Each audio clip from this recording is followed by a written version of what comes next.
Welcome back to another episode of the Meat Mafia podcast. If this is your first time joining us, we have one goal and one goal only, and that is that you, yes, you, listen to this podcast and get at least one valuable piece of information that inspires you to go radically change your health today. If this is your second, third, fourth, or 100th time listening to the Meat Mafia podcast, we are so grateful to have you, and we are so thankful for your continued support. Before we get going, if you would not mind going and following us on all of our platforms, YouTube, Instagram, TikTok, Facebook, and of course, Twitter, we would greatly appreciate it. This just allows us to expand our reach, and your reviews, comments, and feedback give us more and more things to think about and improve the show with. Lastly, this is a user-supported podcast and newsletter, and we would not be able to do what we love doing without your generous support and the support from our sponsors. We take great pride in the relationships that we've built with our sponsors and truly believe that they are the best resources out there for better health. Your support and their support, and you supporting them, means the world to us. If you are enjoying the podcast and getting value out of it, please check us out on the Fountain app below, where you can support us by streaming us sats or sending us support via our Fountain Bitcoin wallet. Without further ado, here is a word from our sponsors. This episode of the podcast is brought to you by the Carnivore Bar. The Carnivore Bar is a veteran-owned, animal-based company focused on bringing you the highest quality pemmican product on the market. Pemmican is an ancient tradition practiced by American indigenous cultures, and it's focused on simple ingredients: beef, tallow, and salt. It's built for grab-and-go snacking, and it's a great sort of travel, hiking, or school lunch snack. And it's really built for those long-lasting days where you can just run on basically no fuel other than just simple fats. It's rich in saturated fats and provides everything you need to sustain long-lasting energy throughout the busy day. In my opinion, this is a product that is an absolute must, so go check it out in the link below. Also, check out our podcast with the founder, Philip Meese. He does an incredible job breaking down the mission and the passion behind the company. And I think if you're interested in animal-based nutrition, Philip will inspire you with his product. This episode of the podcast is also brought to you by Holy Cow Beef. Holy Cow Beef is regeneratively raised, grass-fed, grass-finished beef raised right here in Lubbock, Texas. Regeneratively raised, grass-fed, grass-finished beef is the gold standard of beef, and Ann and Weldon Warren have made it their lives' mission to provide incredibly high-quality beef to their local community and beyond. They have been raising their animals this way for decades. In fact, they were some of the most influential voices for getting grass-fed and grass-finished beef in Whole Foods back when Whole Foods was a startup grocery store. They were influential in setting the AGA standards, which is the American Grass-Fed Association, so you know they are doing things the right way, and on top of all of that, their beef tastes like butter.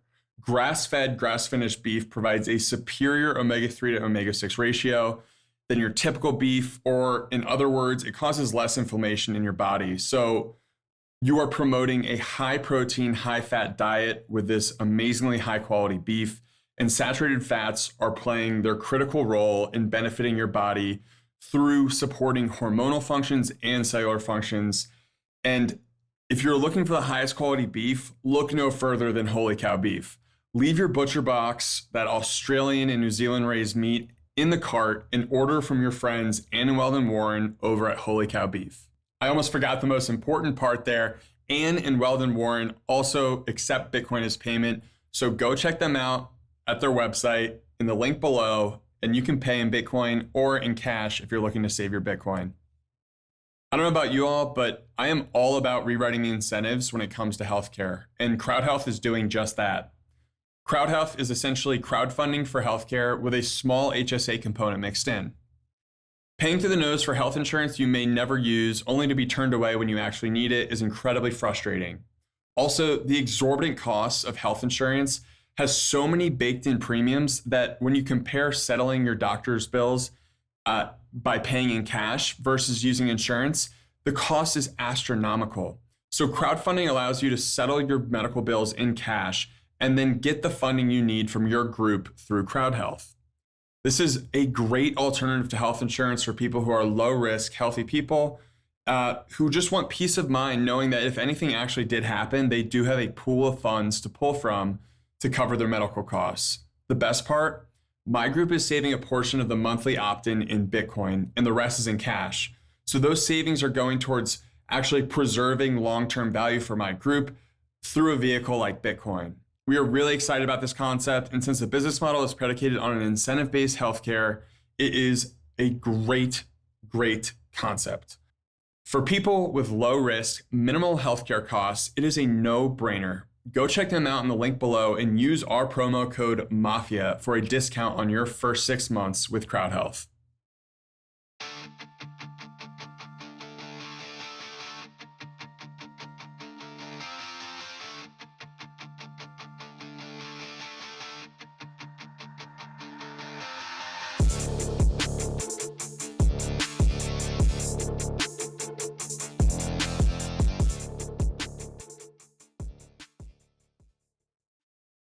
Michael Chandler.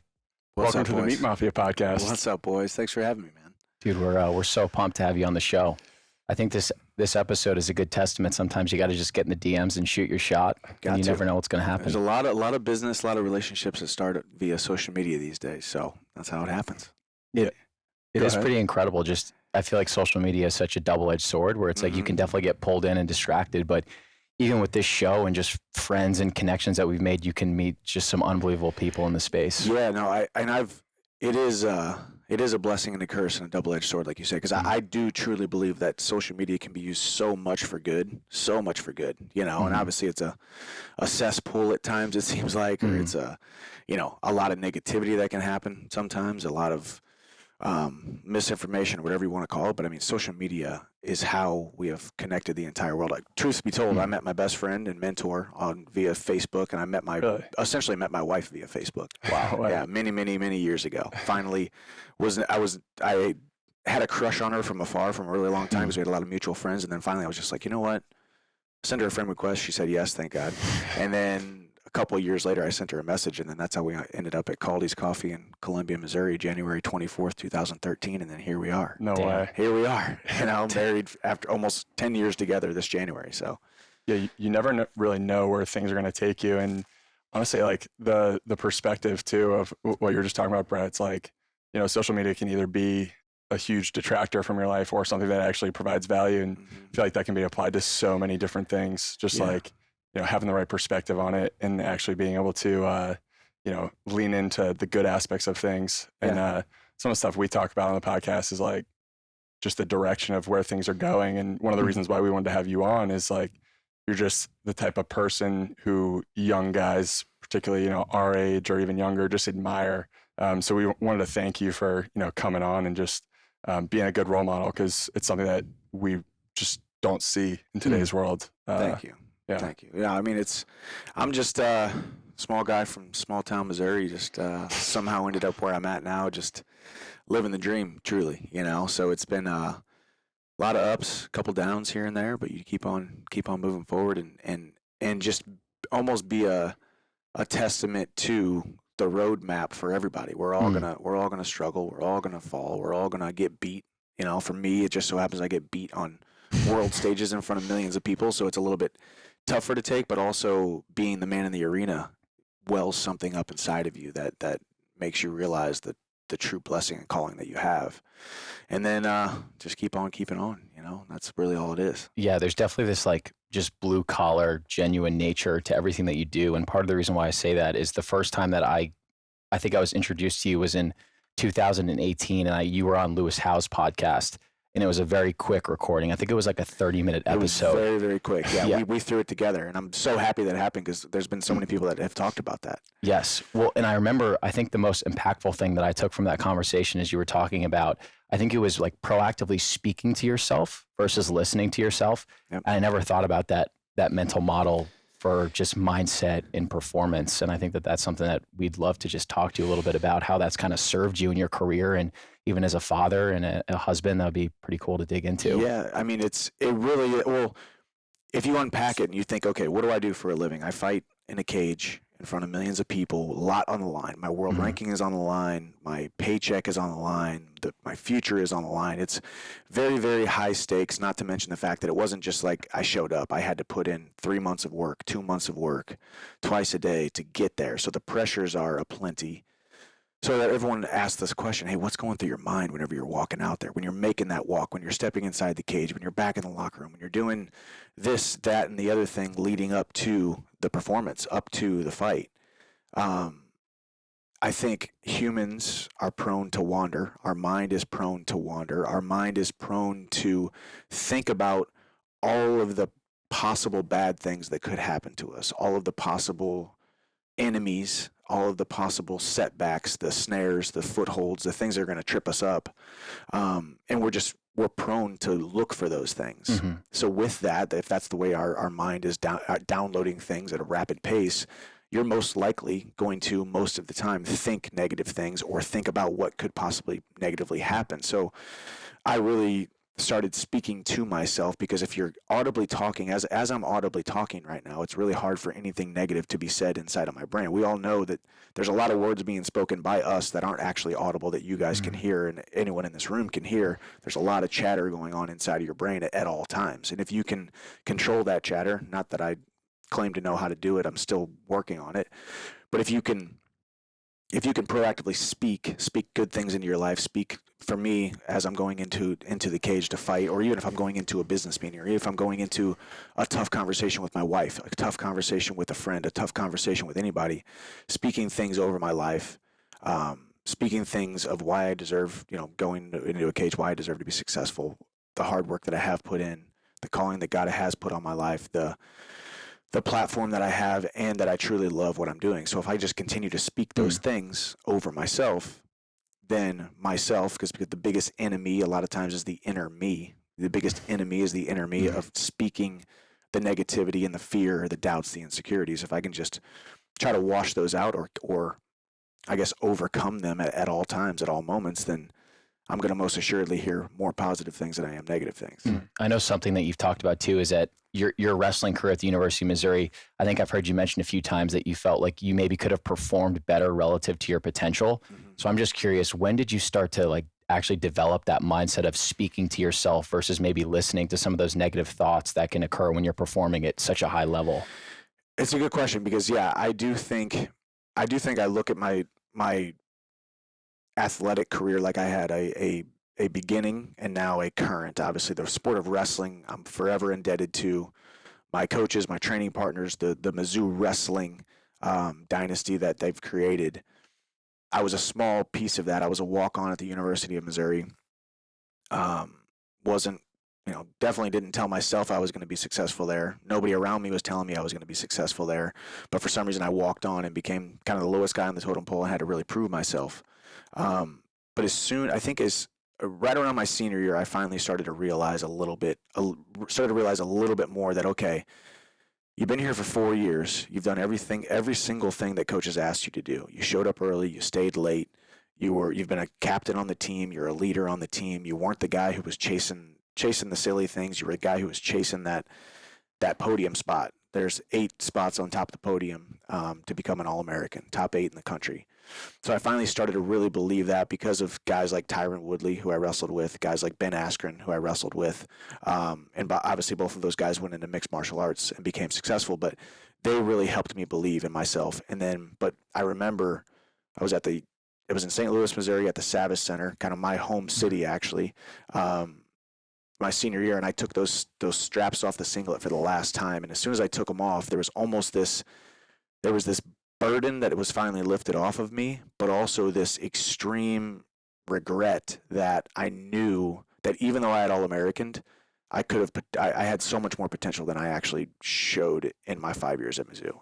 And I think coming to that realization gave me the permission to make a promise to myself that I was never going to do that again, whether it be in business, whether that be in relationships, whether that be for me, it was going to continue to be mixed martial arts, or continue to be hand-to-hand combat, or grappling. So, it was just falling, and once again, going back to the general theme of life, an overarching theme that everybody will continue to go through is those setbacks and those failures and those those valleys are so important to fashioning you into who you need to become. Because had I not fallen short so many times in wrestling, had I not had this deep sense of regret that I didn't even come close to my potential in wrestling, I don't think I'd be where I'm at in my mixed martial arts career. You know, so you need those setbacks. For me, I needed to feel like a small guy from a small town who was taught to do small things, who just kept getting beat up and beat down and pulled down by that little guy inside my head, in order for me to finally duct tape him to the basement of my mind in order to go to where I needed to be in mixed martial arts. And then once I started mixed martial arts, I did really well, but then I had a lost streak, and that's when I really started taking stock in extreme ownership of what was going on inside my mind and in between my ears, and constant work in progress every day. Equip's unflavored prime has one single ingredient derived directly from grass-fed beef protein. For purists like ourselves who try to only consume balanced, real sources of nutrition, this protein powder checks all the boxes. Go check them out in the link below and use our promo code in the description to get a discount. It's almost like there's this feeling of destiny on the path that you were, supposed to be on. You needed that firewood for the fire that was eventually going to be your UFC career. With your wrestling, what you perceived as shortcomings in your wrestling career. But it's such an interesting balance, like this balance of ambition, drive, knowing what your best looks like, and then also just trying to fulfill that inner happiness and just, being content with who you are. There's a fine line there. It's like, where do you draw the line? Well, no, exactly. And to be quite honest, I was not content with who I was. It was weird. On the surface, I was very content with who I was, but there was also this cognitive dissonance, which is a psychology term, which essentially means what you believe doesn't actually line up with what you're trying to accomplish. So I would tell you guys I wanted to be a national champion. I would tell you guys I wanted to win the Big 12 conference. I would tell you guys I want to beat Jordan Burroughs or beat this guy, beat that guy. But inside, what I truly believed didn't actually match up with that. And I don't sit here and claim to know how you go from not believing to believing, except for time. Sometimes it really is just time. Sometimes we need to look at what our goal is and realize and show ourselves the grace that I'm not where I want to be today, but I have enough time and I will get enough reps in to eventually accomplish that, and the hard work will pay off as long as I'm still standing there ready to receive it when it does. It's like the old quote, if I had 8 hours to chop down a tree, I'm going to spend 7 hours sharpening my axe, right? Definitely. So I almost look at my wrestling career like I was spending that 7 hours sharpening my axe in order to chop down the tree of mixed martial arts, and then even then, intrinsically and outside of just athletics, the shortcomings and the failures and the highs and the lows and the ups and downs of sharpening the axe of the athlete me, turning me into the best father that I can be, the best husband that I can be, the best businessman or leader that I can be. And it all intersects and commingles. It really does, and I've never really been I've always been 100% focused on what I wanted to do athletically, but I always knew that I wanted to be known as a great man. I wanted to be known as a great leader. I wanted to be known as so many different things besides just athlete. Yeah. It's cool if I can squat a lot. It's cool if I can jump a lot. It's cool if I can knock people out. It's cool if I can be dominant in the cage. But what do people feel about me outside of just those performances? I want to make them feel something inside the performances, but what do they say about me when I'm on the microphone, or when they see me with my kids, or they see me with my wife, or they see me in the community, Yeah. I know something that you've spoken a lot about is that the book Mind Gym and how big of an impact that had on you. And I think that's one of the most underrated books on performance. It's so good. I feel like a lot of people don't know about it, and it should be. A little bit an older book. Not too old, but. Yeah. I think I read it when I was a freshman in college, and it was just amazing, this concept of like creating a mental highlight reel, and almost like being able to build yourself up and think back to all these moments where you were successful and felt great and felt really empowered.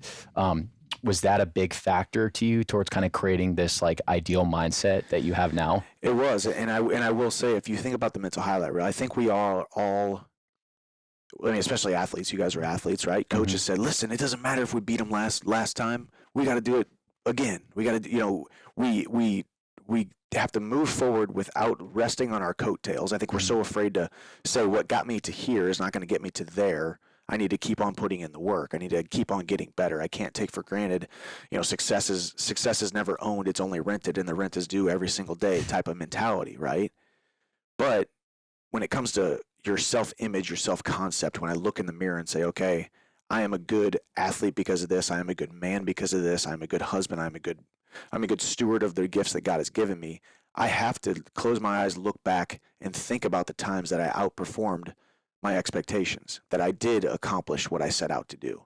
Pat myself on the back, hug myself, love myself, say, Michael, you should be proud of yourself because of X, Y, and Z.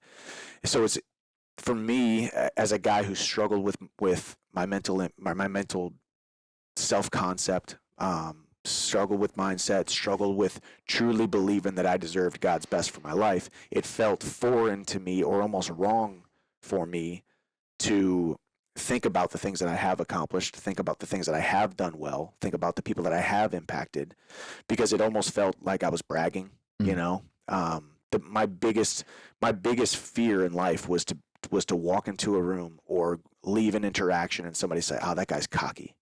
That guy's full of himself. That guy is narcissistic. That guy is too full of pride.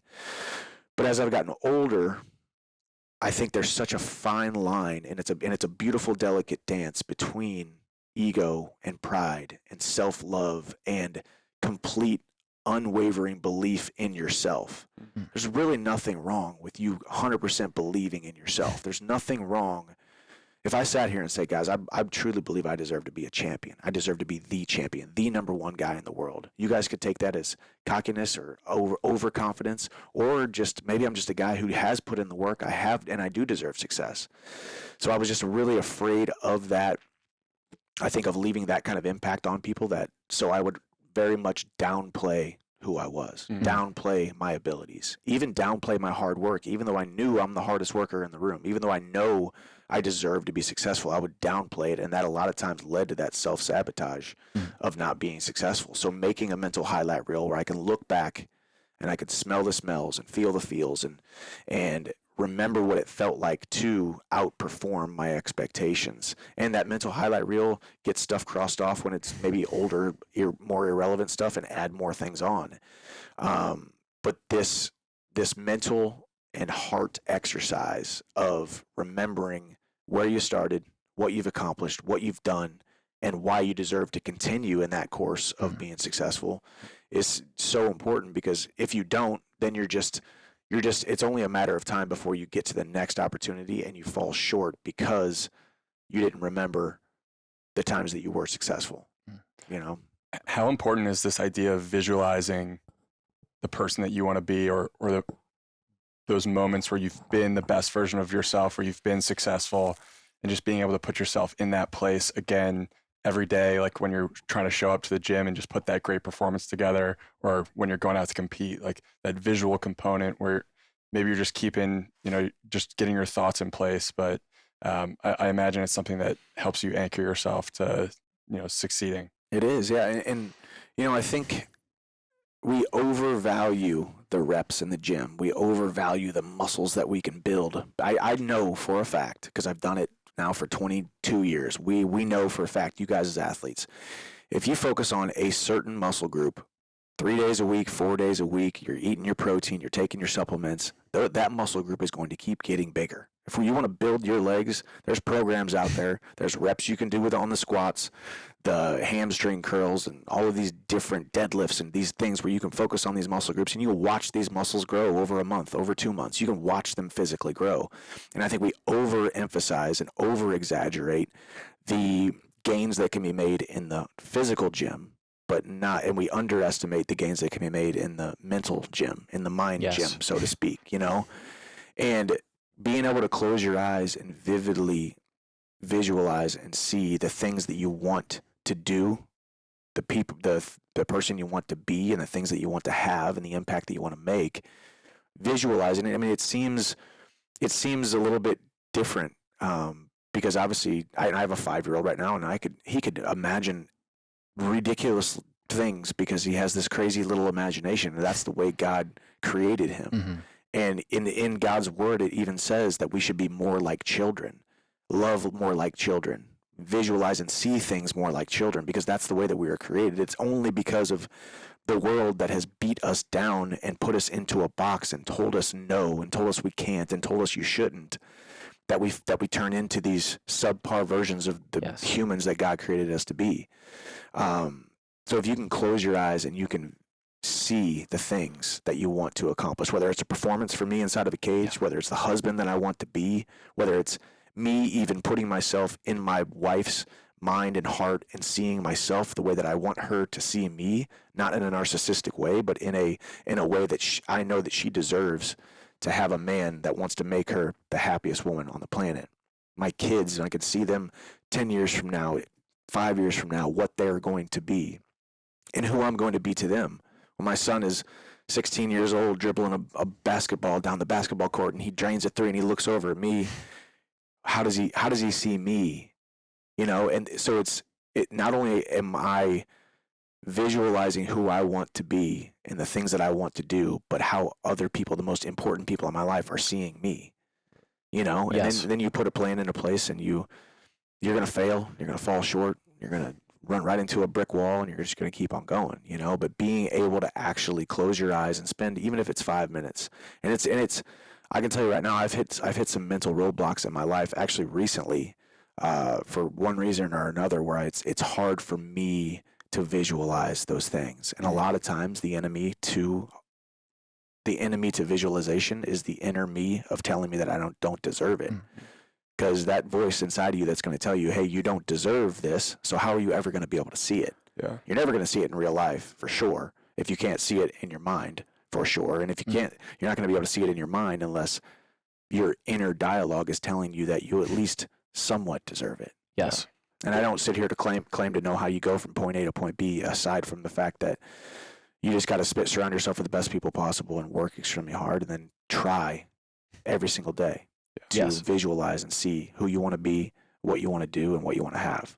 I think the really cool thing about this conversation for us is I think we've actually both learned the most from you through the way that you handle loss in particular. I don't remember if it was on Walk on Wisdom or just your YouTube channel in general. You just posted this video response, your thoughts on your performance. And obviously you were disappointed in yourself, and you mentioned the things that you could do better, but there was just kind of this like intangible thing where we could tell that you still 100% believed in yourself, and you trusted that you were going to bounce back. And I think that when you look at an athlete, it's so easy to put them on a pedestal, but it's amazing to see that the way that they really handle adversity and handle loss, because it's something we all experience, and that's where you really learn about someone's character. Yeah. But that's just like an observation that we both had about you. Well, thank you. You know, and I think too, what might even be more important there is, yes, I do believe that I'm going to bounce back, but I also love myself in spite of the losses, and I love myself if I never do bounce back. Let's be honest. I mean, I could lose my next 2-3 fights and be like, I'm done. You know, hey, Dana took too much damage in this one, and hey, I'm not gonna win. I'm not gonna win the title. I'm gonna hang it up, and I'm gonna go be dad, go be husband, go be the Michael Chandler outside of fighting. I want to be the retired athlete who goes in and still makes a huge impact. But you guys have probably heard me say too, win, lose, or draw, my God still loves me, my family still loves me, and I still love me. And it took a really long time for me to really be able to say that third part, because my God has always loved me. You know, my family, you know, before, when it was my mom and dad, my brothers, when I was kind of growing up, and the people around me, and then marrying the woman of my dreams, and she would have loved me. She would follow me to the ends of the earth and support me to the ends of the earth. And then that third part is me actually being content and completely okay with win, lose, or draw. I done good. You know, you done good. Were you perfect? Absolutely not. Could you have done better? Probably.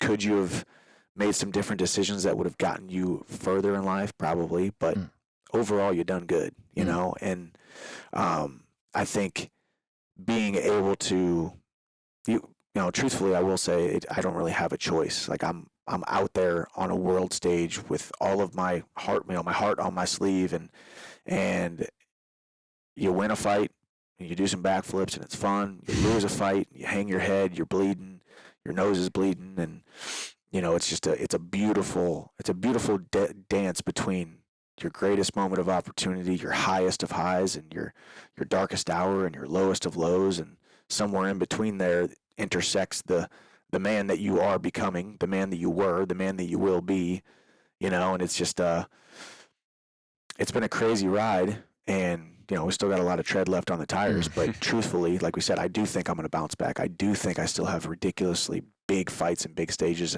and big opportunities ahead of me, and I believe that's still the world title.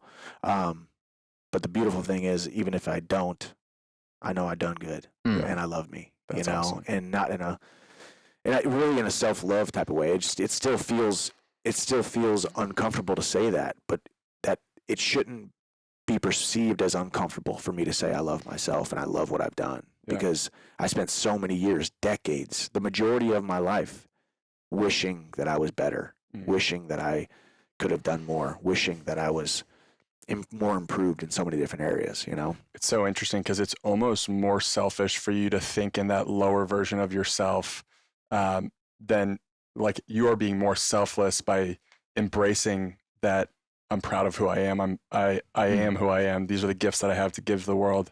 That's the version of you that, you know, we sit here and take value out of.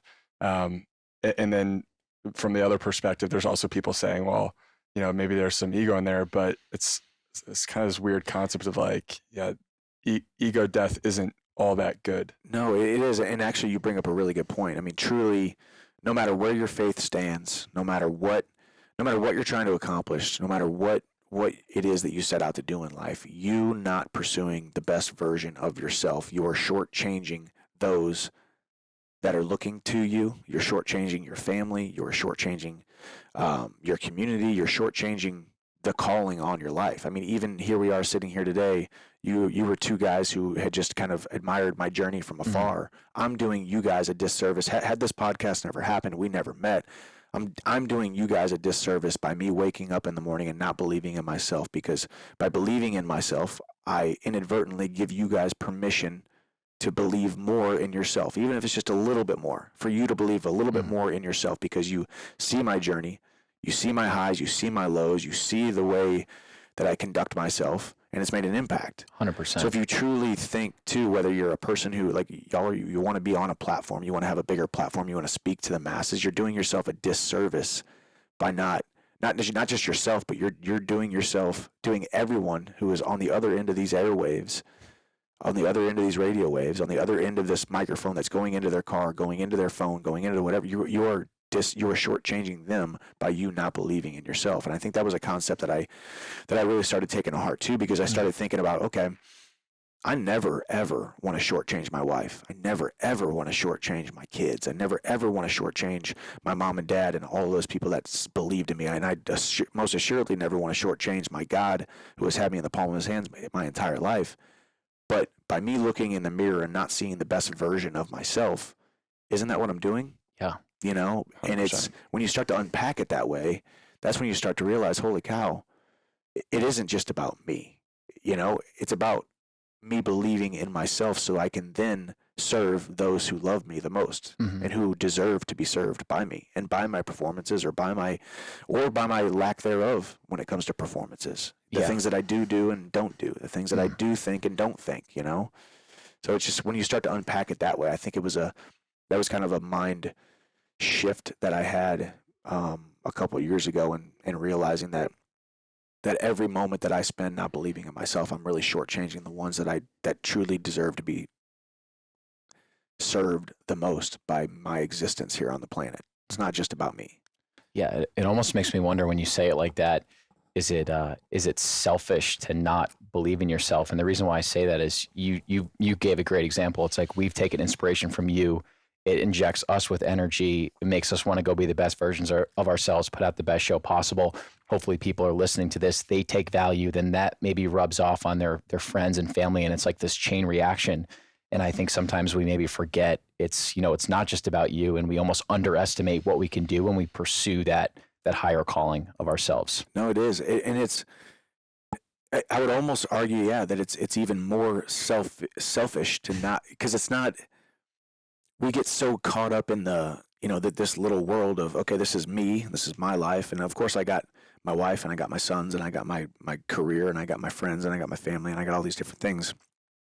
If we can take ourselves out of that and just look at it all from a broad sweeping brush blanket of the entire existence of who we are and who we are all connected to. And then these days, as we talked kind of before the show about social media, the impact that can be made via social media, because we just can broadcast to millions and millions of people, the amount of lives that have been saved because of social media, you know, because of what just one person held on one day longer because they heard something that someone said. And it gave them one extra day to not end it all, you know? So like social media and the way that we're all connected, from a very, very broad perspective, but then you just come down to your just inner circle. You really are being selfish by thinking it's all about you. And because it's kind of an inverse relationship. The more you think, you still have to think about yourself a lot in order to continue to believe in yourself. Like we talked about, your mental highlight reel. I'm not sitting here thinking about the times that my wife outperformed her expectations, or my sons, or you guys. I'm thinking about just myself in order to build myself up within the four walls of my brain in order to then make the biggest impact possible. Yeah, it's I think it's something that gets misconstrued. And what I've found really interesting about hearing you speak to some of these topics is that it seems like you're pretty comfortable talking about some of the harder things that you've had to deal with, which I think a lot of people potentially think that, you know, maybe there's some like weakness to that. But if you have that strength, that unwavering strength in knowing who you are, it's really kind of an asset. Yeah, no, I think it is. And it is so much different. I mean, you got to remember, my industry is, I mean, we're talking the manliest men on the planet, right? We fight in a cage. Yeah. So I do sound so much different than 98% of them. You know, most of them wouldn't talk about the losses, or wouldn't open up, wouldn't tear up, wouldn't cry, wouldn't talk about their wives with tears in their eyes. And it doesn't make me any better or worse than anybody else, besides the fact that maybe I'm just a little bit, maybe I do just embrace the emotion a little bit more than some people, and I don't shy away from it. And a lot of it too, going back to selfishness, a lot of it is a little bit selfish as well. I mean, I've gone on record and said, hey guys, you know, I'm breaking down this fight and talking about this fight right now in a selfish manner as well, because if I just hide from it, if I never put it out there, me putting it out there and speaking about a loss, or speaking about the pain of failure, or speaking about those things, it really does unlock things inside of me selfishly for my own process of going through something. You know, we forget in the sport of mixed martial arts, we are all just humans, and we still have to process through emotions. We're not immune to the emotional side of things. I go and I lose at Madison Square Garden, you know, a couple weeks ago, and I got to come back here. I got to be dad. I got to be husband. I got to lay my head on my pillow at night, think about why I lost, how I lost, who I lost to, what people are saying, what the expectations are, what the futures are, that where, you know, and then I still got my mortgage, and I still got my bills, and I still got my kids, and I still got my, you know, all of these things, and I still got to take the trash out on Wednesday, you know, like just like everyone else. It's like, so we forget that we still have to process through these emotions. And I think me processing through them on somewhat of a public, in a public manner, does help other people say, well, shoot, I just, you know, maybe I got laid off at my job, or maybe I lost this account. Maybe I had a bad day at work, and I thought it was the worst thing ever. Well, this guy just got knocked out or choked out in front of millions of people, and this is how he's handling it. If he can handle it this way, then maybe I can handle it a little bit better. Maybe I can handle it with a little bit more grace. Maybe I can find the lesson in the loss. And I don't know, me and Connor are just sometimes throwing things at the wall and see if they stick here and there. But more than anything, it's just a constant exploration of hit record, talk, and then kind of see where it goes. Let the spirit of the conversation move you, and you never know who's going to be impacted by it. Totally. You've spoken about your wife, Bree, a few times, and Harry and I saw that beautiful post that you had written about her a few weeks ago. And I think and I'll let you tell it, but something along the lines of like win, loss, whatever, she's like the first person that you're looking to in the arena. And I was just curious if you would be comfortable just talking about the impact that she's had on you as a man and a husband, and maybe how she's helped you like achieve that higher version of yourself. Yeah, I mean, I think in that moment at Madison Square Garden, and I don't know why it was this time, but I mean, in that moment, I think it was the most loved and accepted I've ever felt in my entire life. You know, and I think it was, you know, it could have been the feeling of the room. I mean, it's Madison Square Garden. It could have been what she was wearing. She was just wearing this beautiful kind of gold top and bottom get up. And, you know, I when I've spoken about it, I do talk about, there's always a little bit of regret or a little bit of I'm sorry in every single one of these training camps, because I do leave her for 2 months at a time. I come back on the weekends. I think, make a trip that a lot of guys wouldn't make every single weekend to make sure I come home and see my family on the weekends. It's not that bad. It's a 2-hour flight every single weekend. But so I make the effort. But still, like I said, I wake up every Wednesday morning during camp knowing that my wife has to take the trash out on Wednesdays, and that's it's not my job. We don't, but it's the thing that I like to do to serve the family. That's the one thing that I can do, right? Well, I can do a lot of things, but that one especially.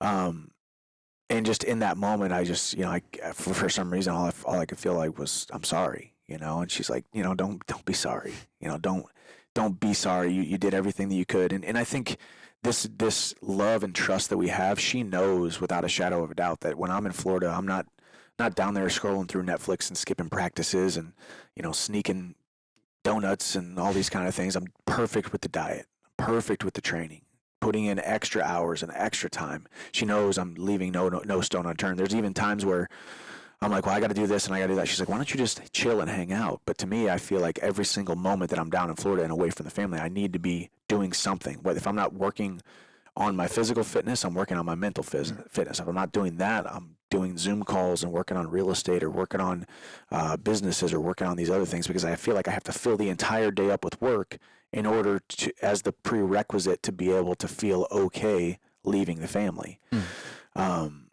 So I just kept saying, I'm sorry. And she's just like, don't be sorry. And I swear there was a light like right on her. There was like this beautiful spotlight that God somehow put up in the ceiling that was just right on her. And it was just in that moment, we were at the world's most iconic arena, 20,000 people deep. And the emotion was just thick in the air, but it was just me and her right there, and it was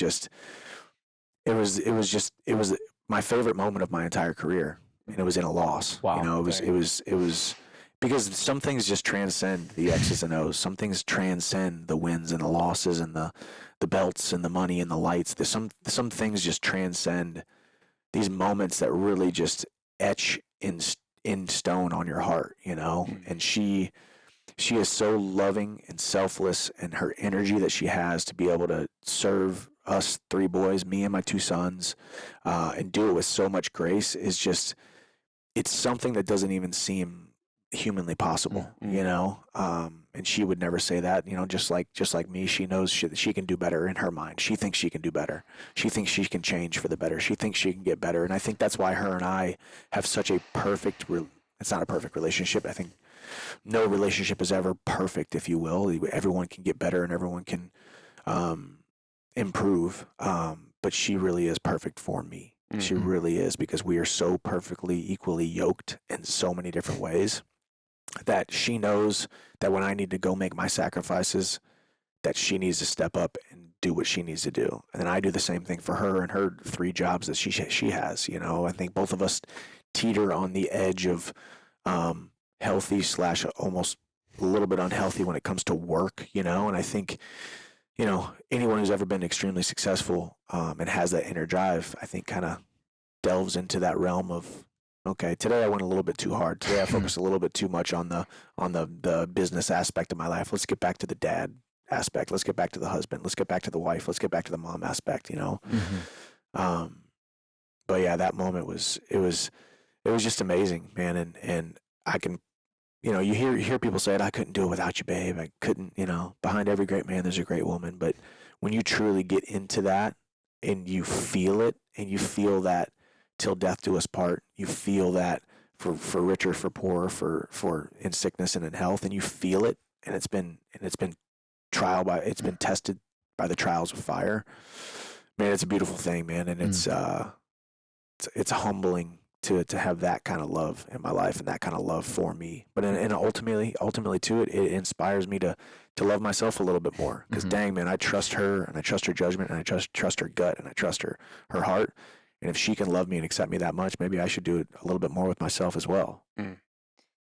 Was there a point where you think she started to, or she understood your ambitions and let you kind of like lean into that overly ambitious, driven person more than you could perceive yourself doing?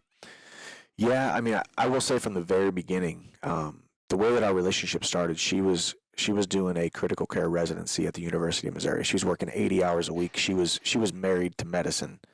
Therefore, she didn't need me or any other man. And that worked out perfect for us. Because I was also in not a transition. I guess I had really finally given myself permission to fully go into the sport of mixed martial arts. And I even kind of told her, I knew she was the girl that I wanted to marry, even, sounds crazy, but even before I met her, really. And I had this vision on my heart that it was going to be her. And so, but even with that, I was like, I'm going to slow play this a little bit. I need you to know that I love MMA, and I want to be a world champion. And she was in love with medicine, and she was completely okay, telling me black and white, hey, this is my passion. This is what I'm going to do. This is, I don't. She never said I don't need you, but it was very much implied, and that was attractive to me. So I think both of us coming together as complete 100% separate individuals. She was not looking for a man to settle down with. I wasn't. I knew I wanted to be married and have kids and all that kind of stuff, but I wasn't at that point in time yet. I was gonna find the right time.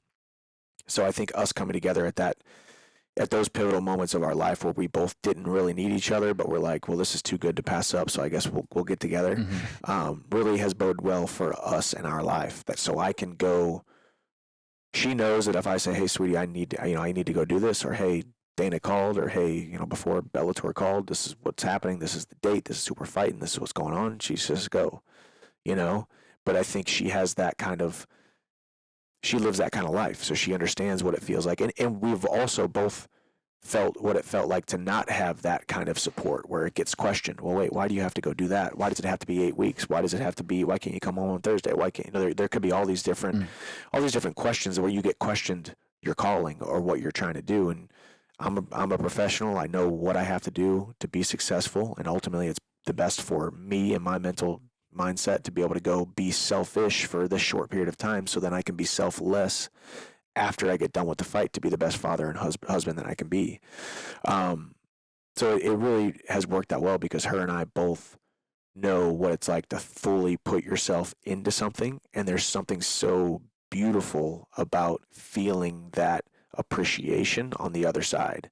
Whenever she says, thank you so much for supporting me in this, because her career she went back to school, became a doctor, and she's picked up 2 or 3 more jobs since we've gotten together.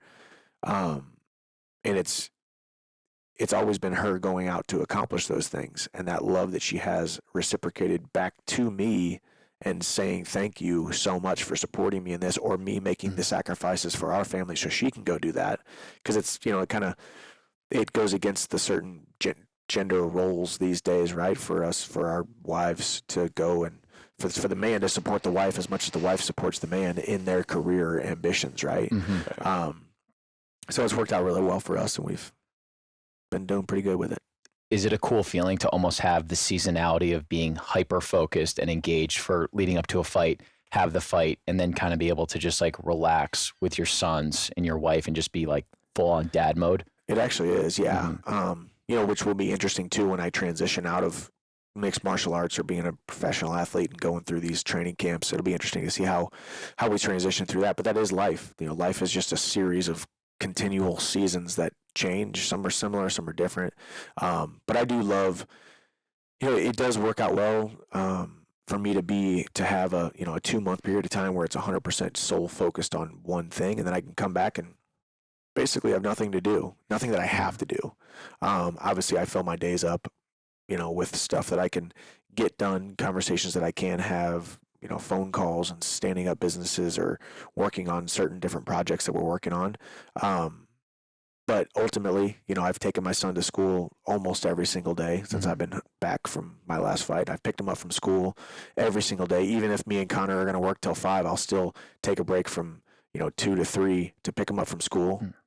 And then he's, you're just reinforcing that, because I think, maybe there's a little bit of an unhealthy aspect to it, if I could be completely honest, where I'm like, okay, every single day for a training camp, I know I'm not taking him to school. I know I'm not picking him up. I know I missed this party, or I missed that basketball game, or I missed this baseball practice or whatever. So you kind of feel like you're in the hole a little bit. So when you are home, you make those decisions to say, no, it doesn't matter what it is. I can't do it between this time and this time because I'm picking up my son or I'm taking him to school. And it's just a little bit of a reinforcement that daddy's home, daddy's there, you know, and our sons are adopted as well. So, well, my 7-month-old obviously is a baby right now, but our 5-year-old Hap is old enough to work through those different emotions of, you know, the adoption journey and all of those different things. And obviously dad needs to be there as much as he possibly can be when he is there, you know, because that's a commitment that I've made to those boys. And that was something that was very important to Bree since you guys first started dating, right? Is that she had told you that she really wanted to adopt children. Yeah. Is that correct? She was 14 years old. She had the vision on her heart that she was going to adopt, you know. And then it's just funny. She would tell her mom and dad, and she would tell her aunts and uncles. It was just funny. Everybody around her inner circle knew that she was going to adopt someday, you know. And then, you know, we get together, and I've kind of told the story too, where I'm like, basically, I was open to it because I would have said yes to anything to be with her because she was the woman of my dreams, and I knew I wanted to be with her. But then, of course, when you get to the actual moment where it's like, okay, hey, you know, this is on my heart. I've been praying about this. This is really what I think we want to do. And I'm like, okay, now it's become real. Then it took me a second to really, okay, let me wrap my head around it. Okay, it's time. And then you're praying about it and you're seeking wise counsel and you're kind of just working through the different emotions. And it's been a journey and it's been a lot of fun. And now we got 2 beautiful boys and we'll see if we have any more on the horizon. I don't know. Right now we're good with 2. We'll see. That's all. Have you seen yourself change at all through fatherhood?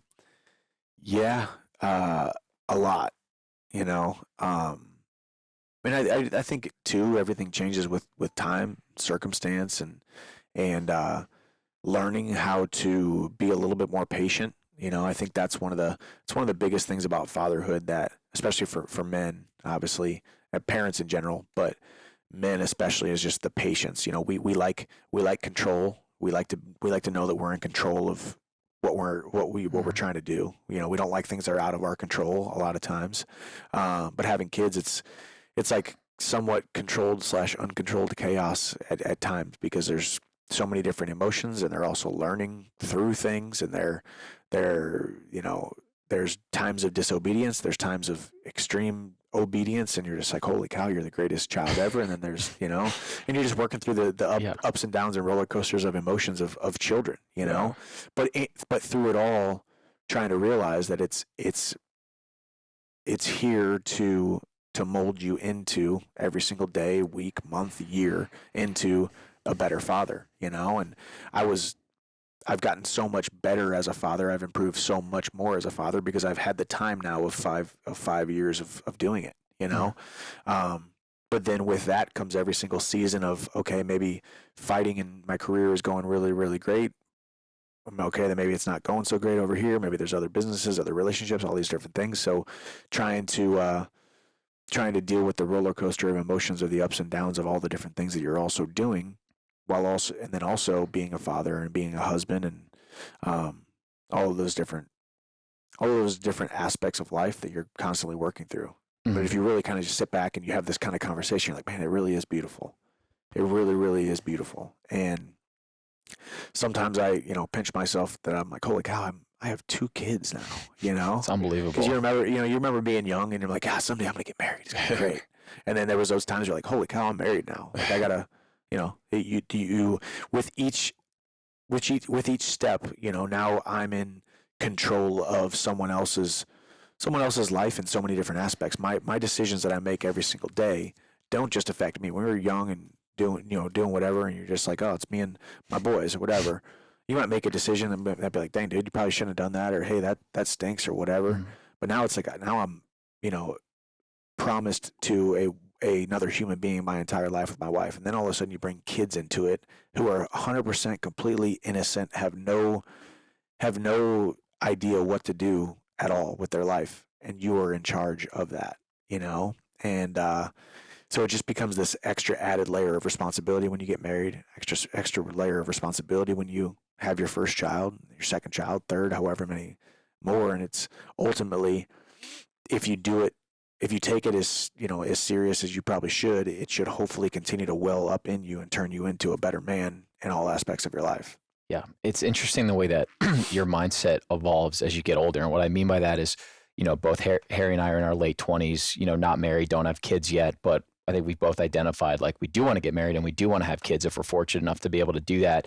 And it's like, even though you don't have those things yet, I've almost noticed like a shift in my behaviors. Like even with this show, it's like, let's put on the best possible show that we can so we can affect as many people and actually be able to like build an incredible life. It almost feels like it's like a less selfish pursuit because you're thinking about like the future family that you want to have. You're not just like fucking around like you were in your early 20s. Yeah, no. And I always kind of felt that way as well. I mean, and maybe I think there's a fine line between a healthy and unhealthy constant thought of how are my actions going to be looked at by other people? Mm-hmm. How are they going to affect other people? Because I do think there's a little bit of truth to, hey man, forget what anybody says, run your own race, do your own thing. Who cares what they say?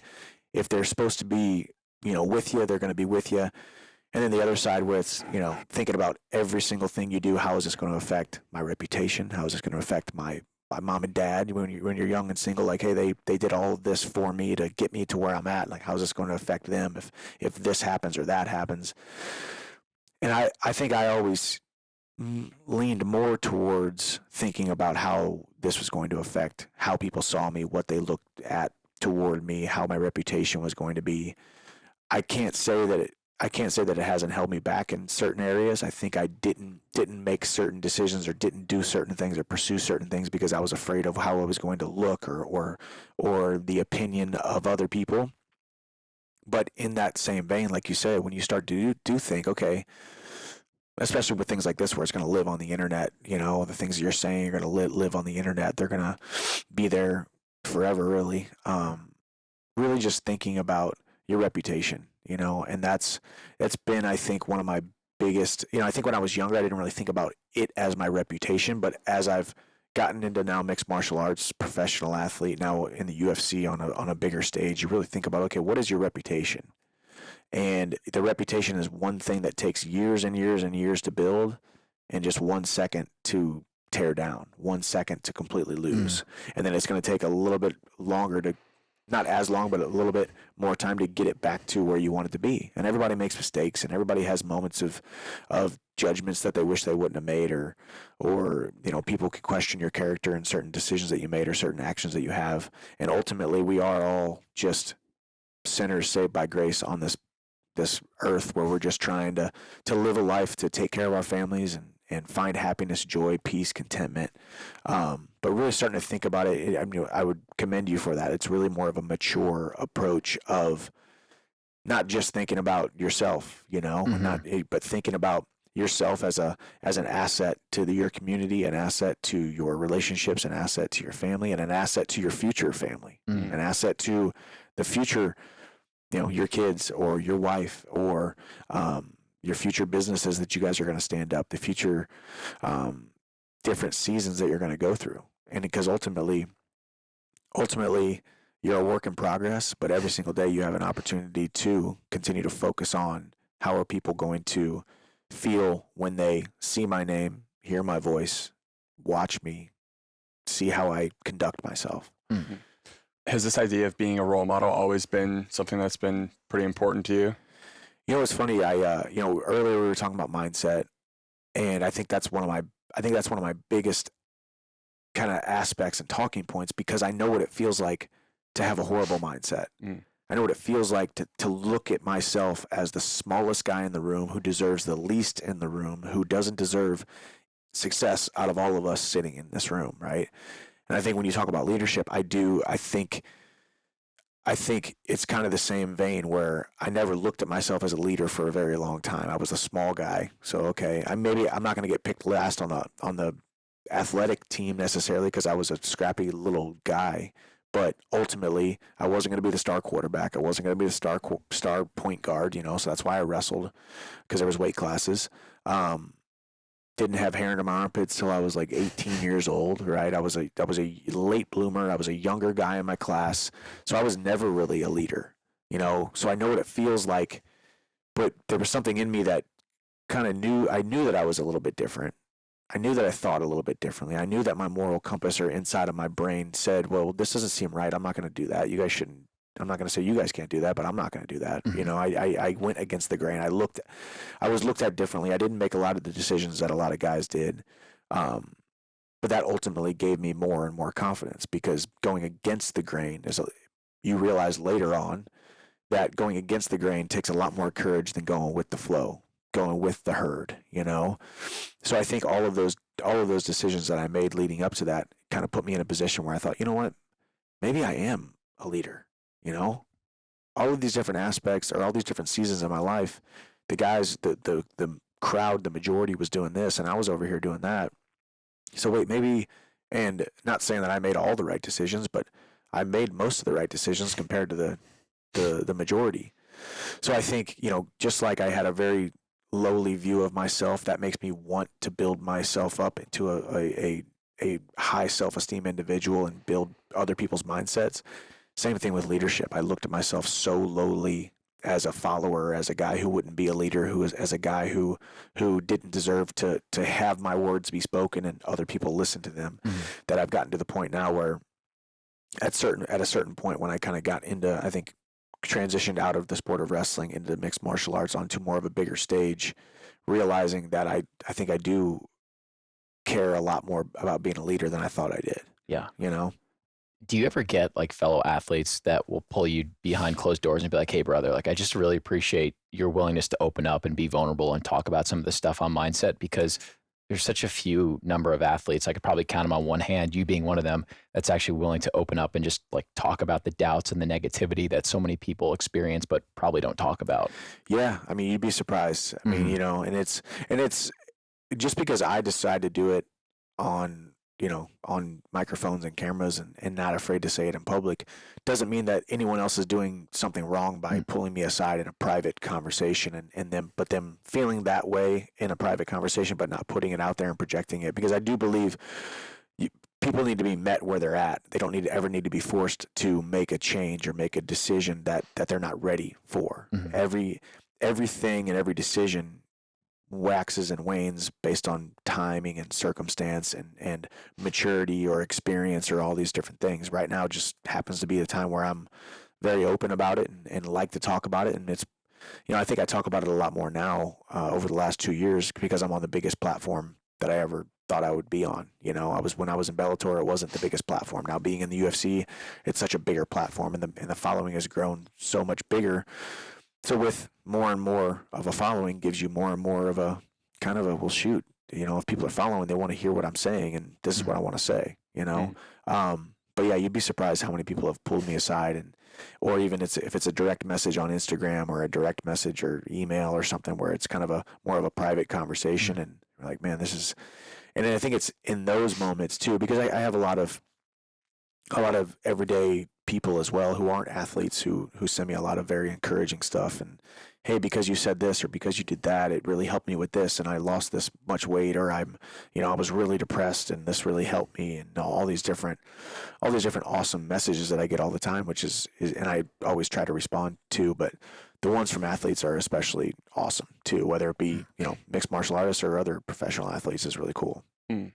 One of the things you mentioned earlier is putting yourself in a room with other people who are going to sharpen you up, and, you know, iron sharpens iron is the expression. But was there a moment in time where that clicked for you, where you were like, okay, I'm with the right group of people here. These people are pushing me to become a better leader, to push my mindset in the right direction, and really become that best version of ourselves? Yeah, well, I think it's you know, you guys can attest to this too, being an athlete too. You know, you join a team, and then there's the guys on the team where you're like, okay, that guy's going somewhere for sure. That guy's got the talent. That guy's got the leadership. That guy's got that thing that I want to be like. And right. I think obviously in the sport of mixed martial arts, I've done that with coaches and I've done that with training partners and all that kind of stuff. But when it comes to this world that we live in now, where it's business leaders and it's podcasters and it's people building brands and all these different people who are the shakers and movers on the earth, I've spent the last 10 years trying to create relationships with those kind of people. And now the last 2 years since I came to the UFC, it's kind of interesting how it's become a lot easier, because I'm just on such a bigger stage now. But man, just having some relationships in my life, like people in my phone right now that I could call or text or bounce ideas off of, or hey, I'm having a tough day. I guarantee there's these guys who have these decades more life experience than me, who have been through so many of the things that I've been through. I could just call them up and say, hey, I'm going through this right now, and they could be like, well, that's happened to me about 5 times in the last, 50 years since, because I'm, 60 years old or whatnot.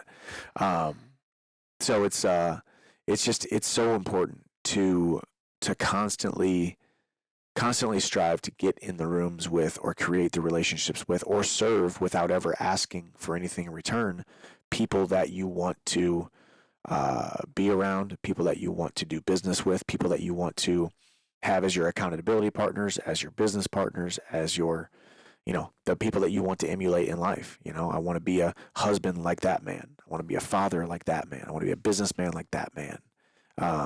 And some of them have numerous ones of those type of aspects about their life, where I want to be a father and a businessman like him. It's just, it's really, really, life is all about who you get to do it with, and how they can help you, not in a selfish way, but just because, I also envision myself, 20 years from now when I got even more experience under me, and 30 years from now when I can just look back at some and reach out to, or get reached out to by these younger guys who I know are going to be going through the same things that I've gone through. And I find my significance by pouring into them. When you're younger, you're just basing it on, you're just trying to survive, and then you get a little bit older, and then you're trying to find success.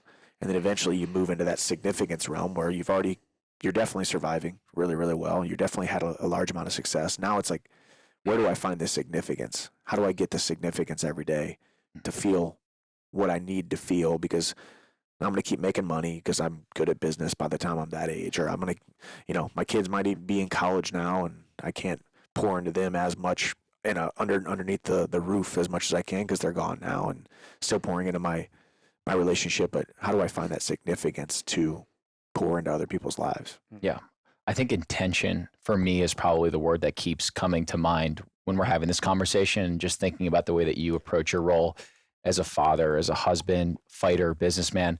And I'm just curious, I think that there's some people that say, oh, if you want to be the best fighter in the world, you can't then be the best father or the best businessman or something like that.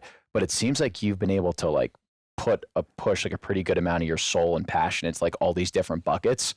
So I'm just curious how you think about that, or splitting up your time. It's a really good. Well, number one, I appreciate that you think that. I feel like I'm failing. I feel like I'm failing at every single one of them at every single time, at every single day.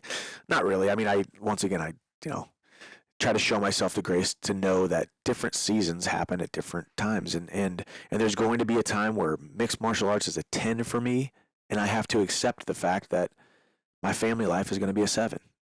Or even a 6, or maybe I feel like it's a 2, even though I know it's probably an unrealistic 2. And I have one conversation with my wife, and she's like, snap out of it, dude. You're a good father. You're a good husband. You have to do what you have to do. And that's why you have to have those people in your life where you feel like a 2. You can be like, yo, dude, stop it, man. You're not a 2. You're crushing it. Yes, it might feel like that today, but the sun will set tonight, and it'll rise again tomorrow, and you'll feel a little bit better. And then there's going to be times like right now, my mixed martial arts is at a, I guess it's always going to hover somewhere, but my mixed martial arts training, I haven't really trained mixed martial arts that much in the last couple of weeks because I've been nursing some injuries and taking some time off. But you have to show yourself the grace in those moments, because if I expected a 10 out of 10 on every single aspect of my life that was important to me at all times, I'm going to fail 100% of the time. I do think balance is somewhat of a myth. I think balance to you and balance to you and balance to me is different. Yeah. Mm-hmm. It's all balance because you're obviously juggling things. I mean, I guess juggling might even be a better word instead of balance, because one day it feels like everything is on balance. The next day it feels like everything is off kilter. But showing yourself the grace, knowing that last season you might have felt better about the balance. This season you might feel not as great about the balance, but intentionality of always wanting it to be a 10, wanting it to be a 10, having a plan in place, and making progress toward getting closer to a 10 is more important than it actually being a 10, if that makes sense, It right? does. You know, because it is about intention. And if you know that you have the best of intentions, then you know you can trust yourself. If you can trust yourself to put your best foot forward, then it ultimately increases your self-image, and it ultimately increases your overall happiness, and it ultimately gets you towards and closer to progressing toward a 10. You know, the most important things in my life are my family and my career, and balancing those two things, which, you know, faith is intertwined between both of those things, and being a good leader in my household and also a good leader in my sport. But showing myself the grace where I'm failing as a, you know, because the family thing is actually two-pronged. It's, you're a husband, but you're also a father. And there's times where I feel like I'm the best father ever, but I'm slacking as a husband. And there's other times where I'm like, dang, my wife is the luckiest woman in the world. But then I'm like, oh yeah, shoot, I should probably be better about being more intentional with the kids. But it's admitting that and showing yourself the grace and realizing that it's almost going to be impossible to feel 100% happy. 100% happiness is a fleeting thing, but being joyful in it, but being 100% happy is going to be almost impossible, you know? But showing yourself the grace that is just life. Yes. I imagine it's a tough balance because you've managed to master what it means to go through a training camp, to go on the big stage and perform. And you know what mastery looks like, which is a lot of cutting out and sacrifice and cutting out some important things that you would otherwise like to do. But then you have to kind of reapply that in other areas of your life. So then you're talking about taking some time away from literally your income, what puts food on the table for your kids. It's like, you know, you're applying being a best father, mastering being a best father. Okay, it's taking away from me being the best UFC fighter potentially. Yep. So it's just it's crazy, that balance there. Yeah, well, that was the thing too. I mean, I made a decision when I started training in Florida. Well, my second training camp, because that's when we adopted Hap, I believe.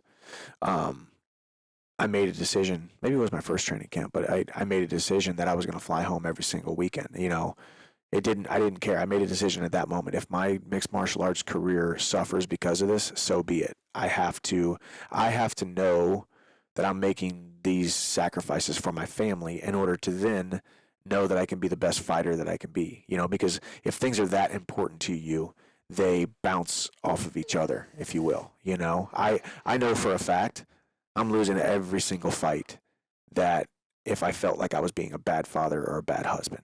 I'm losing the fight because my self-image is in the dumps, and there's no way I win a fight, right? You know, and you know, if I knew that I was sacrificing or not as disciplined as I should be in my training, I'm cutting corners, which luckily for me has never really happened. I always have felt like I've been 100% focused on fighting and doing what I need to do when I need to do it.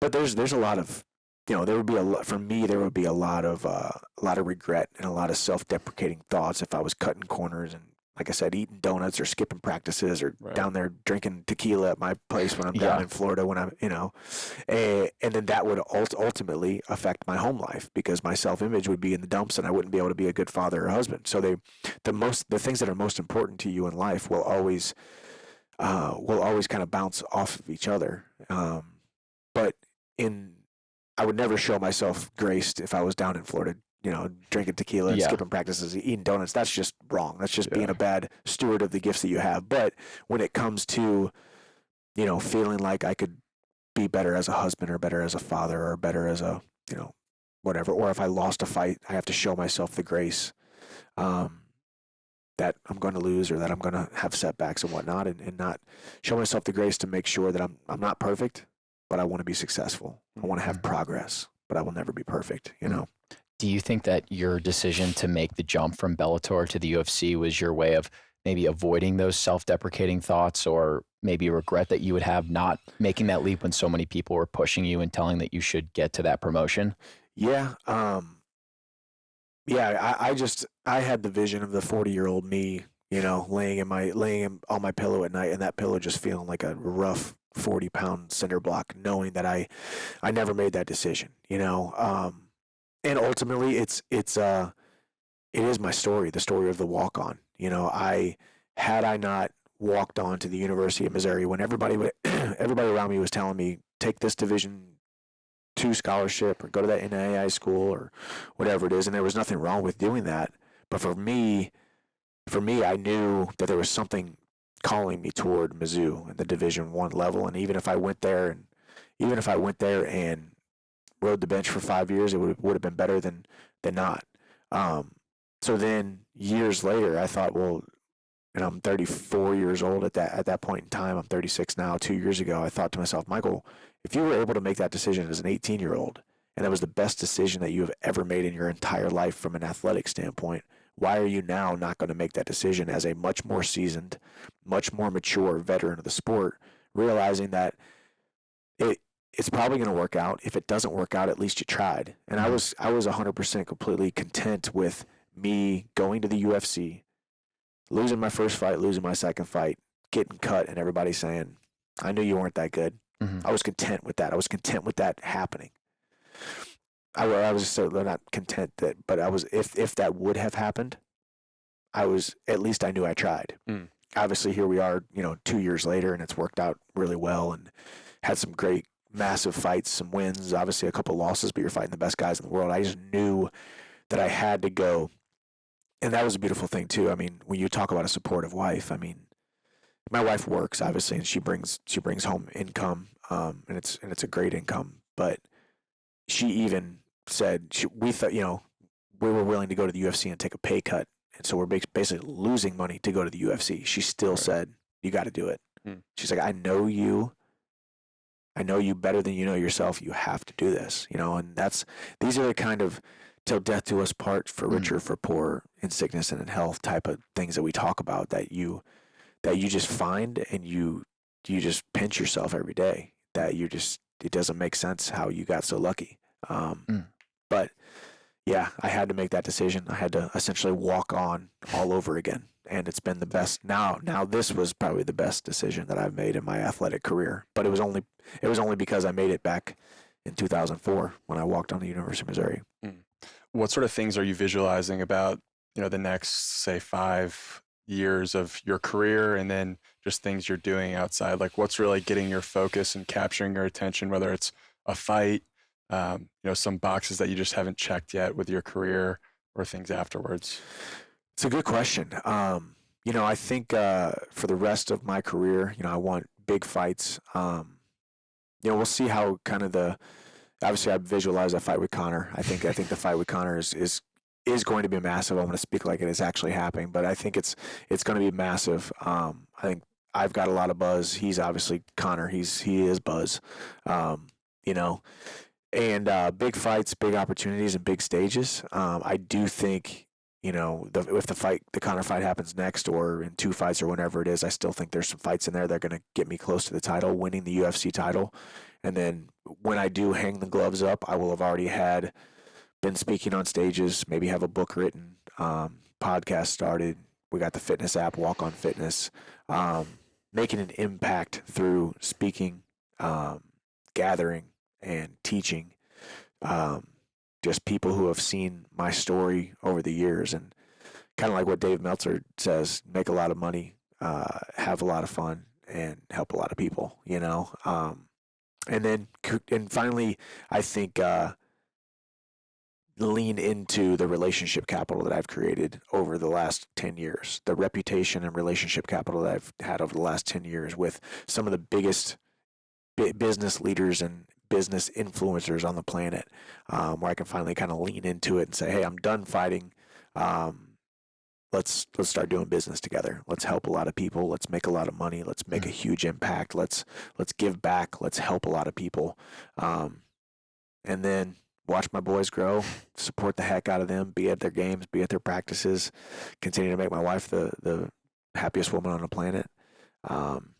And then ultimately, one of the biggest things too, when you think about transitioning out of sports, a lot of guys really struggle with that, So I've already, not that I'm close to the end, I think I've got a couple of years left, but I think it's smart to, similar to what you said, I'm all in on fighting, but I also know that it's going to end eventually. So I need to continue to build myself up, and visualize what does the retired Michael Chandler look like? What does he think? What does he feel?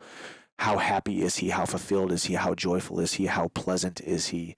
Not going into training camps and not fighting in the cage. Luckily for me, I'm not addicted to, the competition. And there's so many people are like, man, it's got to be a rush, man. There really can't be another rush out there that could ever compare to that. And for me, I like it, but I don't really like it that much. I think you'd be surprised how much I am more just like, okay, I'm going to go compete and that's it. Get me out of here. Yeah.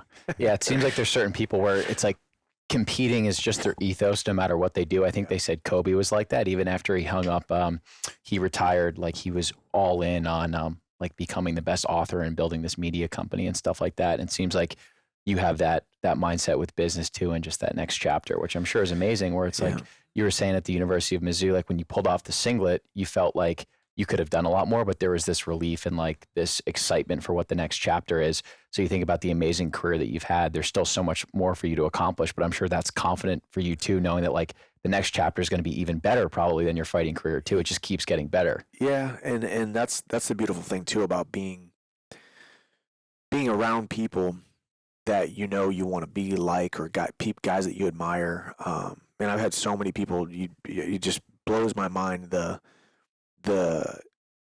popularity and the platform of some of the men that I have in my life, and them sitting there telling me, you have no idea what's in store for you. I've already seen it. I've already spoken to other people, and I'm just like, hold on, bro. There's not little old me, Yeah. But you can only be told that so many times before you're finally like, well, shoot, man, if he thinks that, if that guy thinks that, and he wants to do business with me, he's like hounding me right now. Let's do some business together. Let's do this. Let's do that.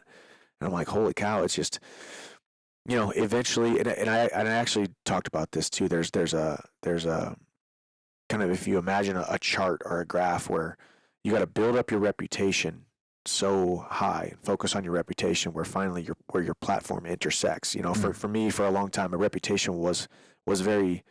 I was outside of the UFC, so as far as my platform and my reputation, I had a good reputation, had a great reputation, but the platform wasn't very big.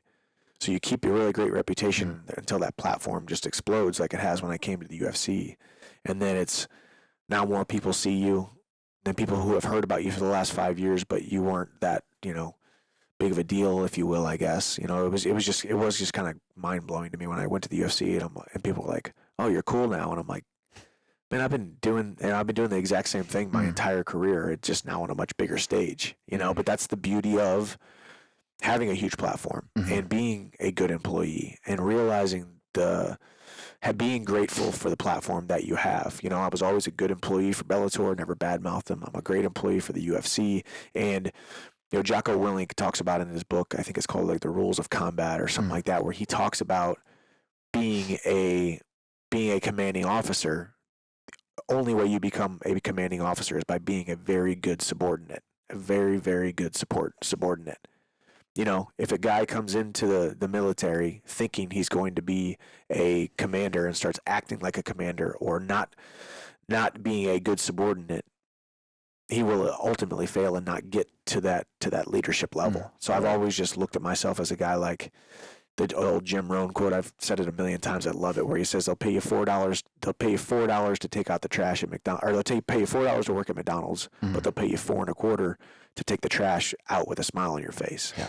Ultimately saying they'll pay you more if you're a good employee. They'll pay you more if you're a good team player. Ultimately, you will be promoted and have higher success in life if you have a good,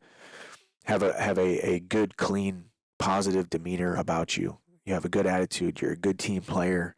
There's going to be times where you think, I deserve more than this, but you know what? Let me just take this one on the chin real quick, and let me just keep moving forward. Let me not complain. Let me not say anything. Let me not, not feel this entitlement that a lot of people have. And ultimately, that's where the employers, the higher ups, the people that made all the sacrifices and the people that took all the risk to own these different companies and organizations look and say, that's the type of person that we want to hitch our wagon to. That's the type of person who's going to come up in this organization. So yeah, ultimately, reputation and platform, being a good employee, like it's always worked out really well for me. I don't know. What sort of things do you carry with you into a training camp when you know you only have so much time to really make sure you get the most out of that? Because it's almost like a microcosm of life in a lot of ways. Like we all know that our time here is finite. Yeah. And your camp, you only have so many weeks to really dive into it and get the most out of it. So how do you bring that focus into everything that you do, and then into your camps? Yeah, I mean, it is nice. The very beginning, I'm like, holy cow, man, I got so much time. I miss my family. This is hard to transition in. But then about a weekend, then you kind of settle into it. Not that you ever start missing your family anymore, but you kind of, I guess, get used to it a little bit more. And then before you know it, you're 6 weeks in, and you got 2 weeks left, and now you're home stretch. But mainly, it's just being able to do the monotonous things with a smile on your face. Being able to do, the practices day in and day out, two a day. They're the same place, same time, same people, a lot of the same stuff, but realizing that they're just going to have a compounding effect. And where you are week 1, show yourself the grace, because week 2 is going to be better. Week 3 is going to be better than that. And also one of the hardest things that I have to go through is not forgetting that it gets better, because that first week you're rusty. First week you're out of shape. The first week you're overweight. The first week, it feels a little bit, maybe a little bit awkward. You feel out of your body because you haven't been in training camp for, or for me, it's down in Florida with those guys. It's a kind of a new experience that I haven't experienced in the last couple months. So showing yourself the grace that it's okay to feel a little bit out of shape. Don't get down on yourself. You're not, fat and unathletic and out of shape and all these different things that I tell myself, like, hey, wait a second, dude, give yourself a week or two. You're going to get, your timing's going to be back. Your footwork's going to be back. You're going to start shedding body fat. You're going to be sweating like crazy. You're going to, you're going to remember, what it feels like to be in these practices and with these guys and with these coaches, and getting used to the soreness and getting used to the schedule and that kind of stuff. But more than anything, it's just being disciplined with the small things, waking up every single morning I wake up at 7 a.m. when I'm in training camp, and I practice at 10. So I have 3 hours to get up, drink my coffee, do my morning routine, do my little bit of reading, a little bit of visualization, a little bit of prayer, and it changes every single day a little bit, but kind of a mixture of those things, and have about 3 hours to do it before practice starts, about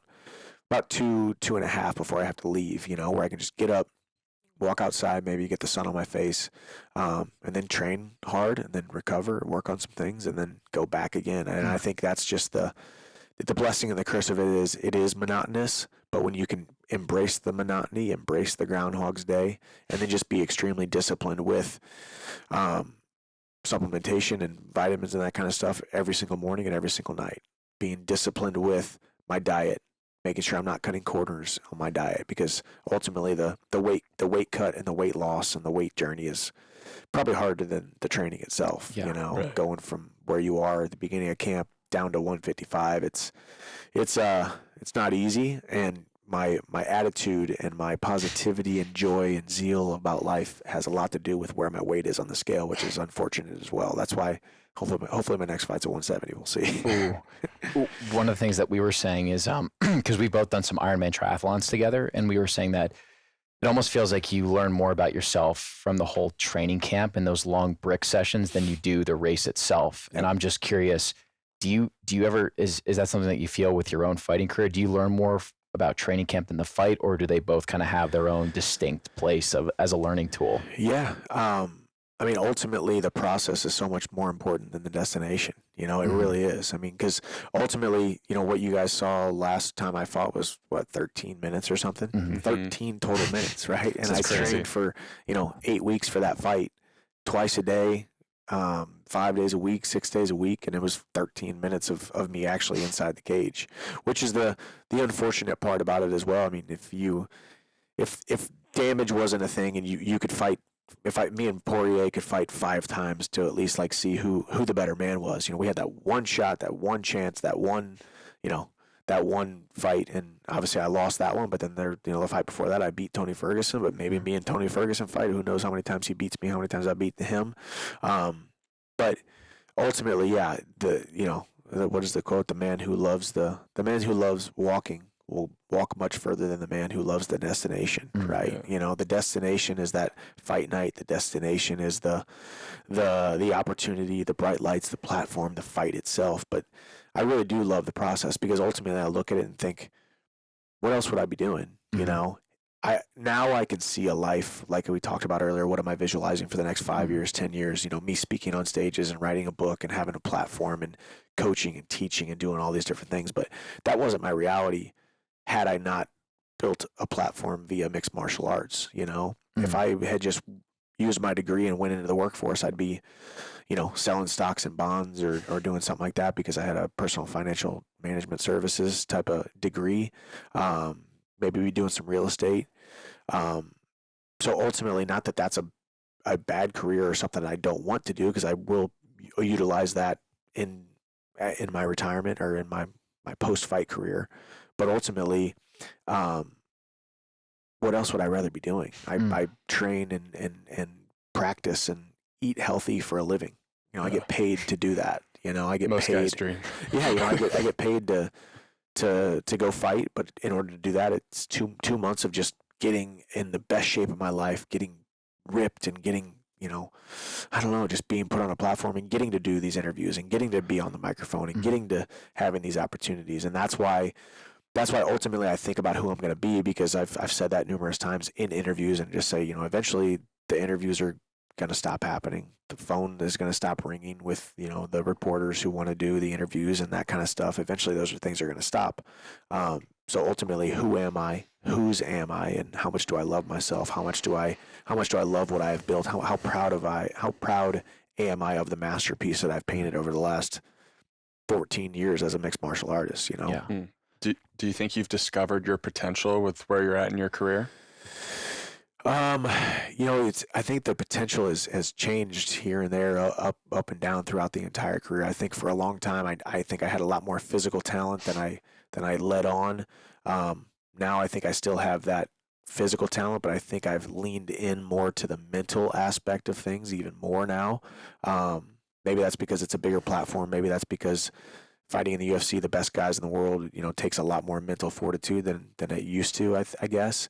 But yeah, it's even kind of what we said earlier. I think my potential is bigger than mixed martial arts. I think, you know, I talk about the kind of the shiny object, right? Everybody's got a shiny object. Why do I look at that person initially? Because there's this shiny object. I think for me, my shiny object is going to be MMA. Holy cow, he fought in a cage. Holy cow, I saw that highlight, right? But then when people start peeling back the layers, they say, well, actually, that's cool that he fought and he fights and all that kind of stuff, but I actually like him. I like to listen to what he says because of this aspect, the mindset aspect, the fatherhood aspect, the husband aspect, the businessman aspect, you know?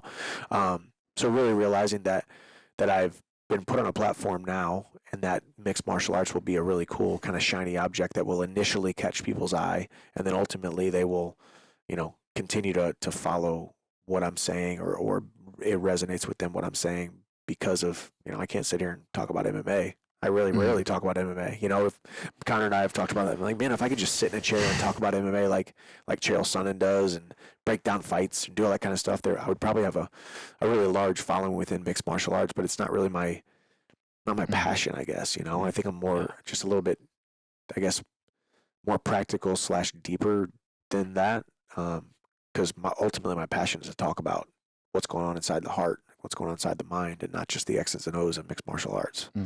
It's almost like you mentioning Jocko before, and it's like his shiny object is him being a Navy SEAL, but his podcast is really a podcast about human nature and leadership, and there's all these other aspects to him that I think draw people in when you actually get to listen to that show. Yeah, that's exactly what it is. You look at him, you know, his shiny object too is he kind of looks big and scary. He's got a deep voice, right? And it's like, and everything's black and white on his Instagram, and he wakes up at 4 a.m. You know, there's like that shiny object where like it checks the box of this guy's interesting. Let me go ahead and hit Spotify. Let me go ahead and hit, you know, the podcast. Let me listen to it while I'm jogging or working out or walking or driving to school or whatnot. And then you start to realize, holy cow, he's so much deeper, and there's so much more to learn there than the fact that he was in the military and he looks, you know, big and scary and looks intense, you know? So I think you got to have you know, you see it a lot these days where it's almost that is one of the drawbacks, I think, of social media, as well as people can show their shiny objects that aren't even real shiny objects. You know, the rented Lamborghinis and all these different things where you're like, oh shoot, okay, this guy must be doing well, and it's really a rented Lamborghini or whatnot. So you gotta get through the smoke and mirrors of social media sometimes. But yeah, it's like there's the method to doing things, which is really like how you do things, which, you know, I think it's like that pursuit of excellence, wanting to be great. And then there's the modality in which you do those things, which UFC is obviously yours, but it's really the method for a lot of people. And I think one of the things that we've realized in starting the show is like, if you ever had a moment in time in your life, whether it was like wanting to be a baseball player and not doing that because, you know, you didn't lean into your excellence, now is the time. Like, you don't need to necessarily have baseball be the modality. You can still pursue excellence through a different medium. Yeah. And I think that's a message for everyone. It's like people can strive for whatever they want to be great in, and there's just a way to do it. Well, yeah. Well, especially now where it's so much. I mean, and that's where I somewhat kind of really challenge people these days. I mean, with the number one, the amount of information that we have compared to our grandparents and our grandparents is just absolutely astronomical. I mean, you can hop on your computer right now and spend 8 hours and learn, you know, you can learn Spanish right now in 2 weeks, you know, via the internet, right? So not only is there so much more information, but it is so much easier to create an income, multiple streams of income with just the internet or just microphones or just, you know, connecting with people. I mean, imagine if you used to live on the West Coast 50 years ago. How do you get a hold of somebody on the East Coast?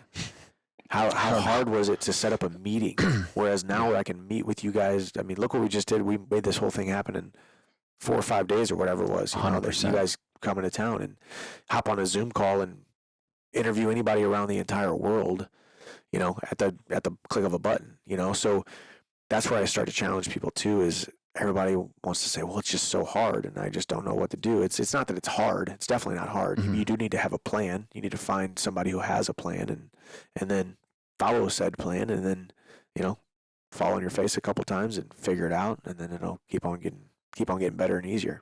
It's tough to not be optimistic about the future when you think about it from that perspective. Like, even to Harry's point, you know, as we think about wrapping out 2022, I mean, to the start of this year, we were working corporate jobs, and now we're doing the show full time, sitting down with you, which is who's someone that we've looked up to for a long time, asking you the questions that we've wanted to know the answers to, all because you just take that leap and you lean into the connection and the unbelievable leverage of the internet. So it's like, it's just tough to not be optimistic, realizing that we have tools that existed never before in history. Yeah, ultimately. I mean, it's true, man. And you hear stories. I mean, there's stories like that happening all over the world at any given moment. And it's the one thing I will say too is there's somewhat of it's a double-edged sword as well, you know, because we see so many people making so much money so fast, or being able to quit their jobs so fast and working on their side hustle or their passion and all these different things.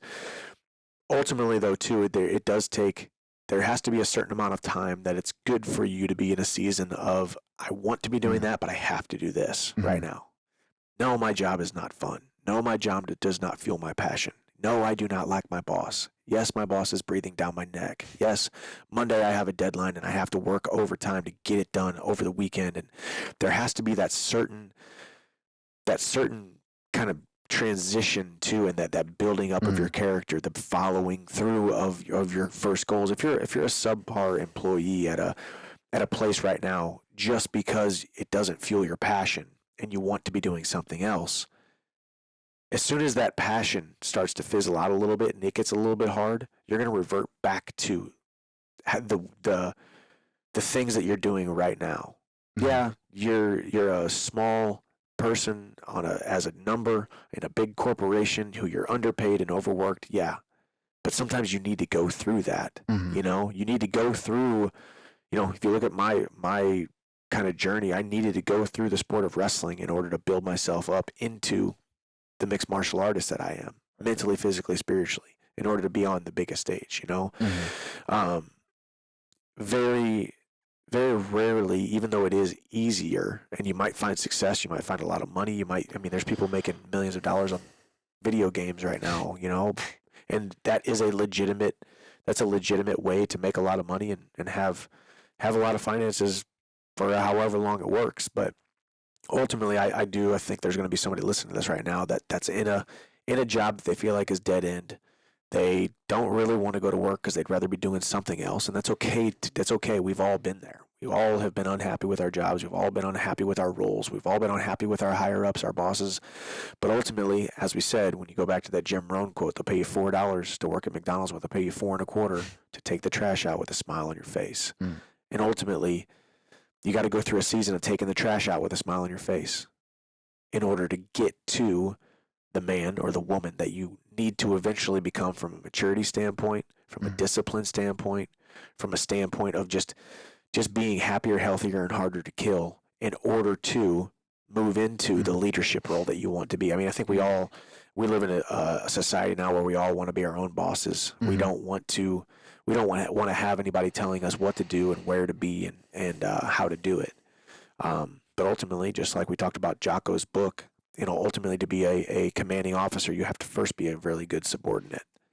So it's kind of something I've been thinking about a lot lately, because I get those questions on our podcast here and there with the Walk on Wisdom. Hey, when do you know when it's time to ditch what you're doing right now and go full on into the next thing? You know, and that's always a tough question, because you don't know I don't know someone's discipline. I don't know if that's a 19-year-old kid who, no offense, buddy, but you need to get to that. You need to get through a couple years of being under someone's thumb, someone breathing down your neck.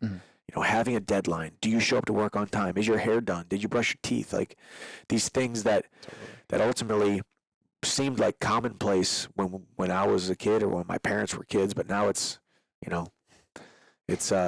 times have changed. Totally. What you're speaking to is really a huge inspiration for our show, which is this idea of like catalyst for change. Like, what can you do to recreate your life or turn things around if you are in that tough spot? And what we've come to and what's worked for us is really this discipline around nutrition and focusing on the daily habits around what you put in your body. Eventually that all turns into a better body, a better mindset, better actions, things that actually positively impact your life. So that's really sort of the inspiration behind the show, is like speaking to what you should be eating and how you can really just approach it from this way at, hey, this is actually it's not just about like a fad diet, a labeled diet. It's about improving your life in the long run, doing things with your life after you improve your diet. Yeah. Well, and ultimately, if we really just sat down and made a list of all the things that you're really in control of, you're in control of your diet. I mean, unless you 100% can sit here and say, I don't have enough money to eat a certain way, but then you better not be getting a $5 Starbucks. You better not be getting, you better not be wasting money on this. You better not have Netflix, Hulu, Amazon Prime, and Disney, and this and that, and all these different things. You better not have an Xbox that was $500 or whatever. Right. Ultimately, it's really what we choose is within our control. Because a lot of things are in our control that we act like are not in our control. How we eat, what we put into our body, is ultimately, well, number one, I think what's crazy is that we've seen so many people eat so bad and eat so horribly for so long that we think, well, it's just what people do, right? When ultimately what you eat might be the most important thing in your life. It's your body. You are what you eat. You are what you eat, and it is your body. And I'm not sitting here on my soapbox saying I eat perfectly, because, over the last couple of weeks I've, gotten out of robot mode of being in fight camp, and then like, okay, I will eat a little bit of this. I will have this drink. I will, ultimately I don't feel as great as I normally do when I'm in like a training camp after I've, refrained from alcohol for 8 weeks at a time, and I'm eating just clean as heck and supplementing perfectly at all times. But yeah, ultimately because I would venture to say too that when it comes to your diet, you said it helps you make the right decisions. If you're eating perfectly, what does that mean? That means number one, you feel better energetically, and number two, you can trust yourself. Yeah. Right. Ultimately, making the decisions that we make that are to our detriment or to our bliss has a lot to do with, can I trust myself to make the right decisions. With me, I know if I'm not making the right decisions inside of my training camp, how am I going to be able to trust myself when the lights turn on, that cage door closes, and I got to go fight this guy in front of millions of people? Mm-hmm. Can I trust myself? Mm-hmm. Ultimately, that decision to eat what you need to be eating and refrain from the things that you need to refrain from ultimately eats into your self-confidence, eats into your self-image, because ultimately it lets you know whether or not you can trust yourself. Now, I'm not saying you have to eat perfectly all the time, but 70% of the time, 80% of the time would do a lot more people good, Yeah. And just controlling those inputs, it gives you this amazing base layer of health to be able to go live the best quality life possible, whether that's competing at a professional level or being a great father, a great husband, having that energy. I think you touched on this concept of assets before, and that's something we spend a lot of time talking about on the show when it comes to the food you put into your system or eating a lot of saturated fat or good quality animal protein. Those things are really like holistic assets that generate energy for you over time and allow you to become a better person. So you can, whether that's make more money, be better at your job, create a side business, be a better father. But for whatever reason, we just think about like the upfront cost of the food as opposed to like what it could be doing for you long term. Well, yeah, especially too. And I by no means, obviously I know a decent amount about nutrition, but I haven't done a ton of research on it. But I think there's one thing that is for certain, that is that the food system now is a little bit different than it was, 10 years ago, 20 years ago, 30 years ago. The amount of illnesses that are now just coming out of the woodwork and the amount of people that are getting the illnesses that we see all the time is directly related to the food that we are eating, So it's hard. Especially too, y'all don't have kids. I have 2 sons now. I got a 5-year-old right now who, all he wants is the bad stuff. All he wants is that stuff, And ultimately, it's up to me to make sure that he doesn't get too addicted to it and his taste buds don't get too prone to it, because ultimately it's hard to wean them off of it. And it's hard too, like we said, he's just a kid. Let him be a kid.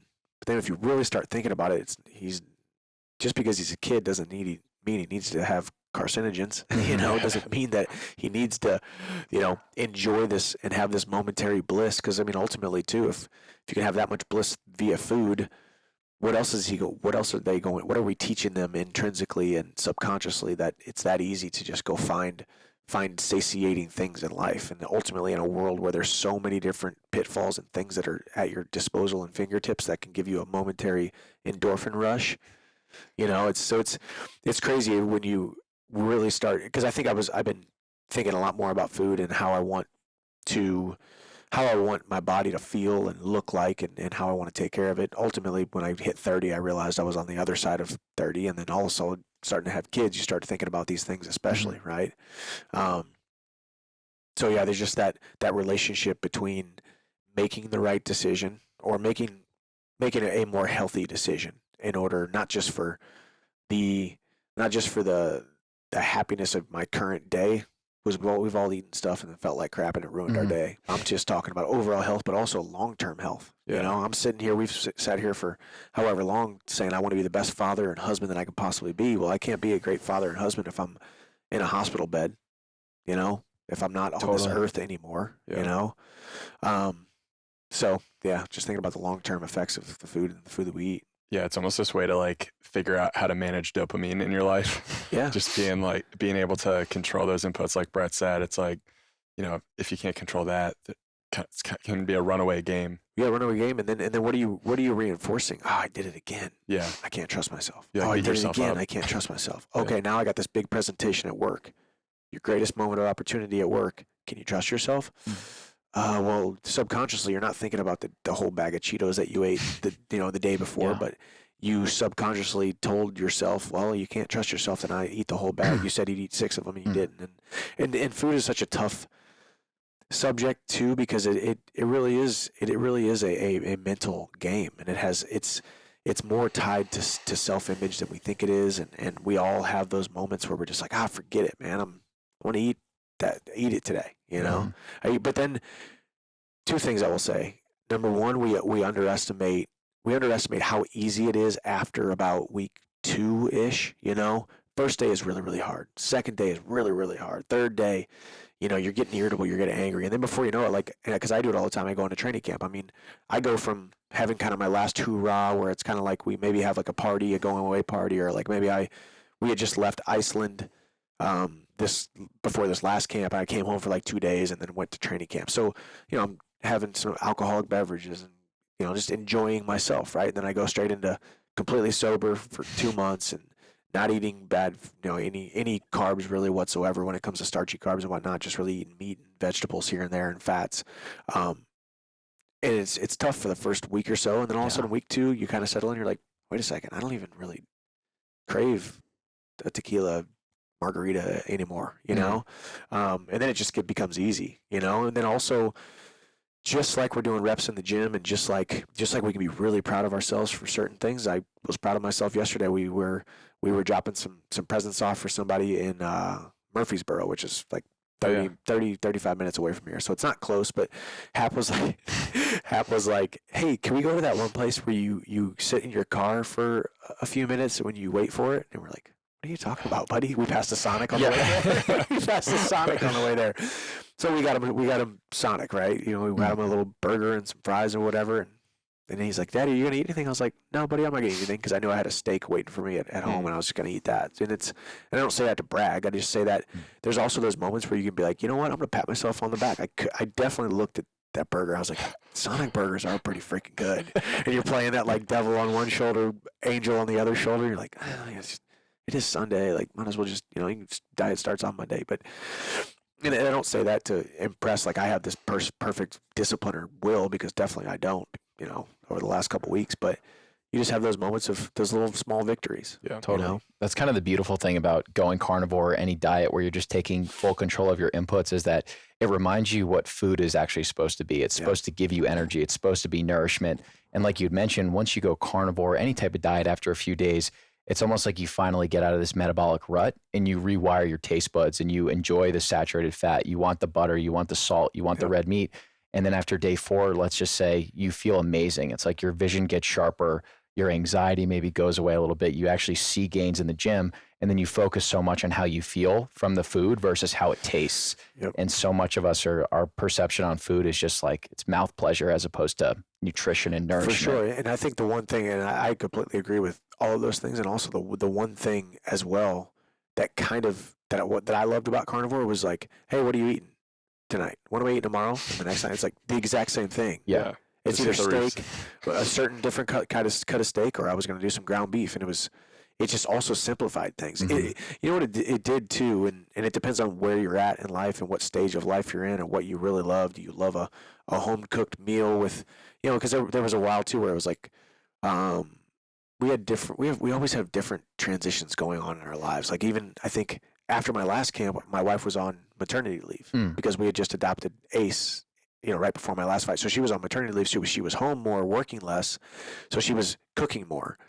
So then it's like, oh, shoot, I mean, she wants to cook. Like she loves serving the family. And like when she actually can cook, she gets a lot of joy out of that. So I kind of stole that joy from her because I'm like, well, I'm just going to make these 2 steaks and put butter on them, you know? So there's these different transitions. And this is where you have to show yourself the grace as well. I mean, maybe you got a wife and you got kids and you're on the go and you're on the move and you're on the this. It's either not eat or it's eat a Sonic burger or it's this or that.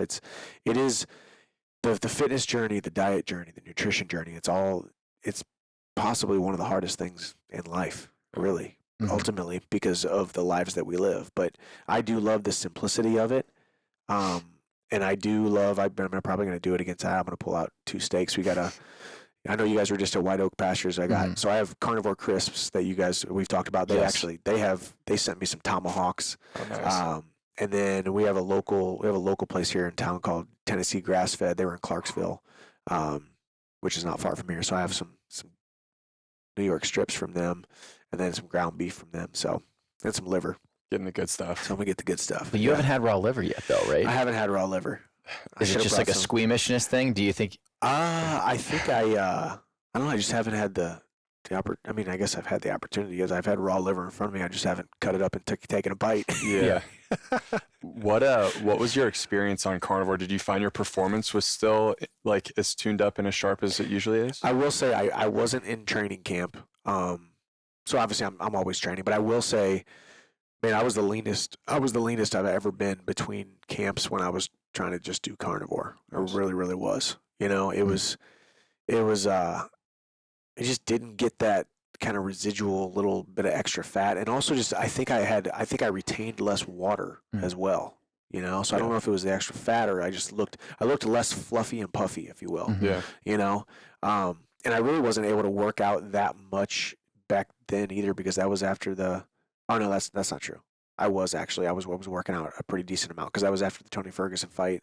Like right now, I kind of have a banged up hand where it's not hurt. It's just it's hard to hold weights right now, and then a banged up ankle. So cardio makes it tough with the lower body, and the lifting makes it tough with the upper body or whatnot. But so right now also is a lack of working out. But I did feel a lot less bloated, and I felt a lot leaner and looked a lot leaner when I did carnivore for like two months straight. Wow. And I loved it. How did you feel about like the pop and the explosiveness that you had training heavy rounds without carbohydrates? So I mean, I pretty much do that every training camp, you know. So I use MegaFit meals, and they really are it's the best meal prep company that I've ever used in my entire life. I've been using them now for a long time, six years. But before that, I used a decent amount, you know. And they either had not great ingredients, or you could tell there was like water inside of it, or you could tell there was a lot of sodium and preservatives. MegaFit meals is awesome. So I usually I mix a protein with vegetable, and then sometimes I get a little bit of sweet potato, but 90% of the time I actually have to refrain from it, depending on where my weight is. So it's either chicken, ground bison, top sirloin steak, or I do salmon as well every now and then. I try to do salmon like one meal a week, or ground turkey. And then I mix that with either broccoli, cauliflower, or Brussels sprouts. Each meal is between 375 and 500 calories, and I usually do 2 of those a day. So the biggest thing is I think I'm working at definitely a carbohydrate deficit and a calorie deficit for 8 weeks straight. Wow. So, you know, I'm probably training, you know, when I'm training twice a day, I don't really know how many calories I'm burning, but I'm only eating 1,200 to 1,500, 1,600 calories a day. Damn. And then I'm training twice a day. But I think my body kind of gets used to it, to be honest, you know. There's definitely some days where I think, okay, I'm under eating big time, you know, and maybe that's when I'll have a little bit of sweet potato with the next meal, or I'll make sure I eat like a whole avocado or something crazy. Are people in the UFC pretty dialed in with nutrition? I mean, weight cutting is obviously tough, but I'm curious. You know, I don't know. I mean, I'd say it's probably half and half. Yeah. You know, obviously I don't know I only know my team really, and I don't really even know what they're eating. But I do know there's a decent amount of guys who are struggling here and there. But a lot of that is just because of the water weight at the end. Yeah, you know, it seems brutal. But it's tough too. I see some guys where I see them carry a little bit of body fat that I wouldn't expect for them to have this close to a fight or whatnot. Because I mean, I get down to, I don't know what my body fat is, but I get down pretty lean. You know, and that's kind of how I get my body weight down, and then I just cut the water at the very end, you know, which is that's the worst part about it. How does your body do with vegetables? Because that's something that's like a big contentious point of debate, where a lot of people in the carnivore animal-based community make the argument that vegetables are toxic. They don't actually want to be eaten. They have defense chemicals. We try and stay clear of them for the most part, but every once in a while cook like some sweet potato or have some rice or something like that. It seems like it absorbs pretty well. How do you feel about a lot of that stuff? I've always just had meat and veggies. Like if I said, hey, I'm not doing carnivore, or I'm not doing, you know, any kind of certain diet, meat and veggies is kind of what I do. So I think, I think one of the craziest things about kind of all the information that we're getting these days with the seed oils, and we're getting information with the plant defense chemicals and all of that kind of stuff, it's not stuff that you really feel too much. I don't know. I mean, I've always just felt fine eating meat and vegetables. Now, from a standpoint of, okay, is this legitimate, real research, and these plants aren't supposed to be eaten, and they have these plant defense chemicals, not to mention the fact that they probably had pesticides on them, unless you're eating 100% fully organic and getting it from the farmer down the street, you know? Right.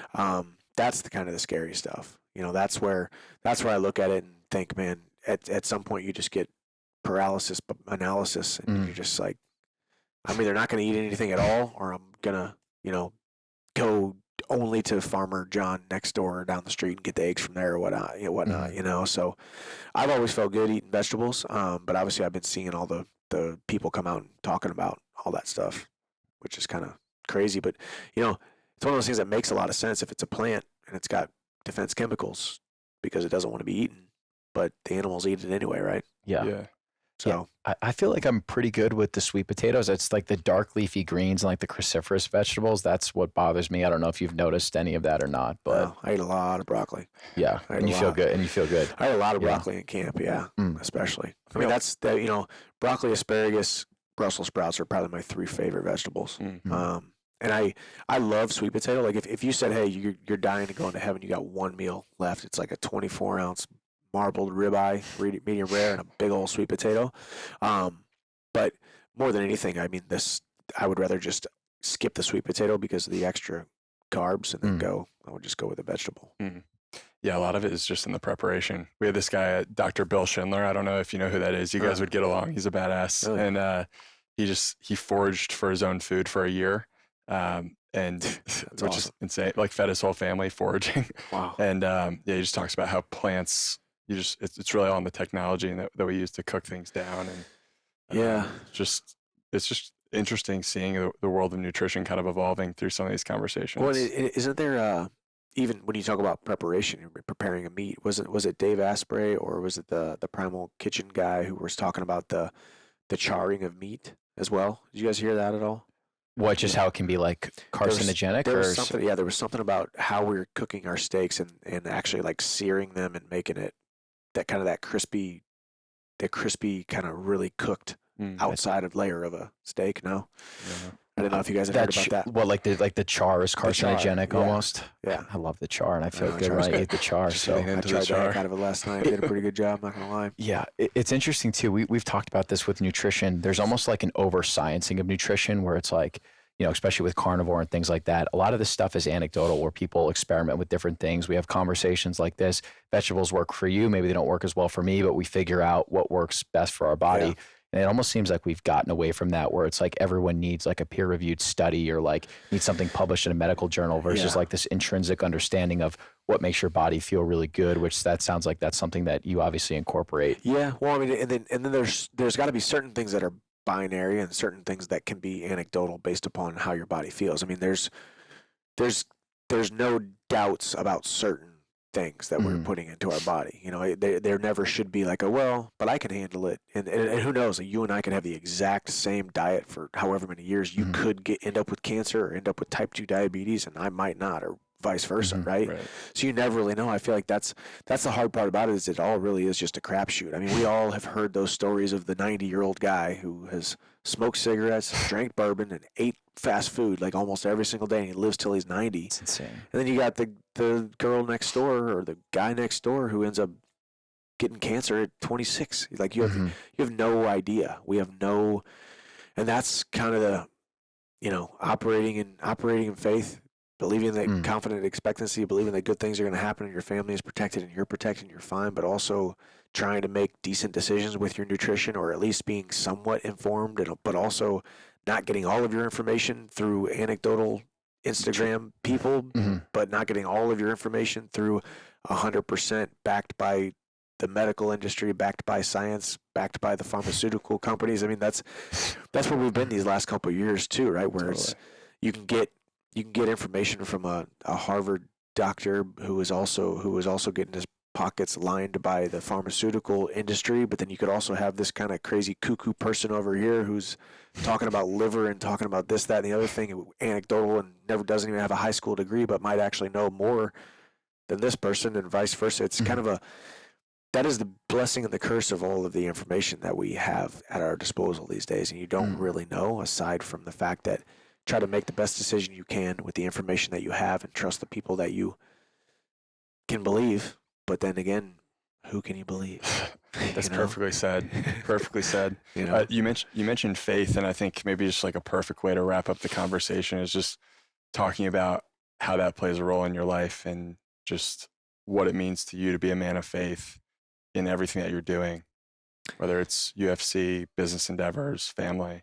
Yeah, I mean, it's intertwined into who I am. You know, I think me and my family, we are a Christian family, and we try to get our time in, and I try to, more than anything, I try to lead by example. I mean, and once again, I'm a sinner saved by grace, and got a lot of work to do, and I fall and I stumble often, and ultimately, I want my onlookers to see how I respond to the positive things in life, how I carry myself, the negative things in my life, how I respond to those, and then ultimately, even more important than them, how my sons see me respond. Am I reacting? Is it a knee-jerk reaction? Am I letting my emotions take control of me? Am I in control of my emotions? How much self-mastery do I have? How much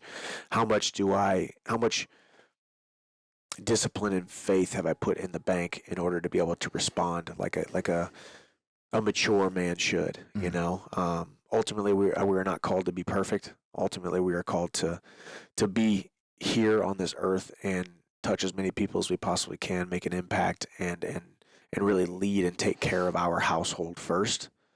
And if we can all just focus on that, then ultimately each household can take care of their own, and then ultimately work together to become a world where there's a lot less pointing fingers and a lot more just trying to be the best that you possibly can, you know. And I by no means claim to have that figured out yet, but ultimately just being a good Christian leader in my household is the most important thing. And then also, you know, I don't talk a ton about my faith publicly, because ultimately I think we should be preaching the gospel at all times, but when necessary, use words, if that makes sense. Yeah. You know, so I'm a guy who's just a work in progress trying to figure it all out as well. So I love it. Well, like we said when we started the show, obviously we're both huge fans of you as a fighter, but it's like these intangibles, the way that you show up to be a father and a husband and just a person in general, a person of faith, just these intangibles, that's really what's like attracted us to you and what we appreciate and respect about you. So for us, I mean, we're just so grateful for you to come in and have this conversation and chop it up for us a little bit. And just really appreciate everything that you're doing, man. Thank you guys. No, I appreciate you guys. You guys have a wonderful road trip. Yeah, it's going to be fun.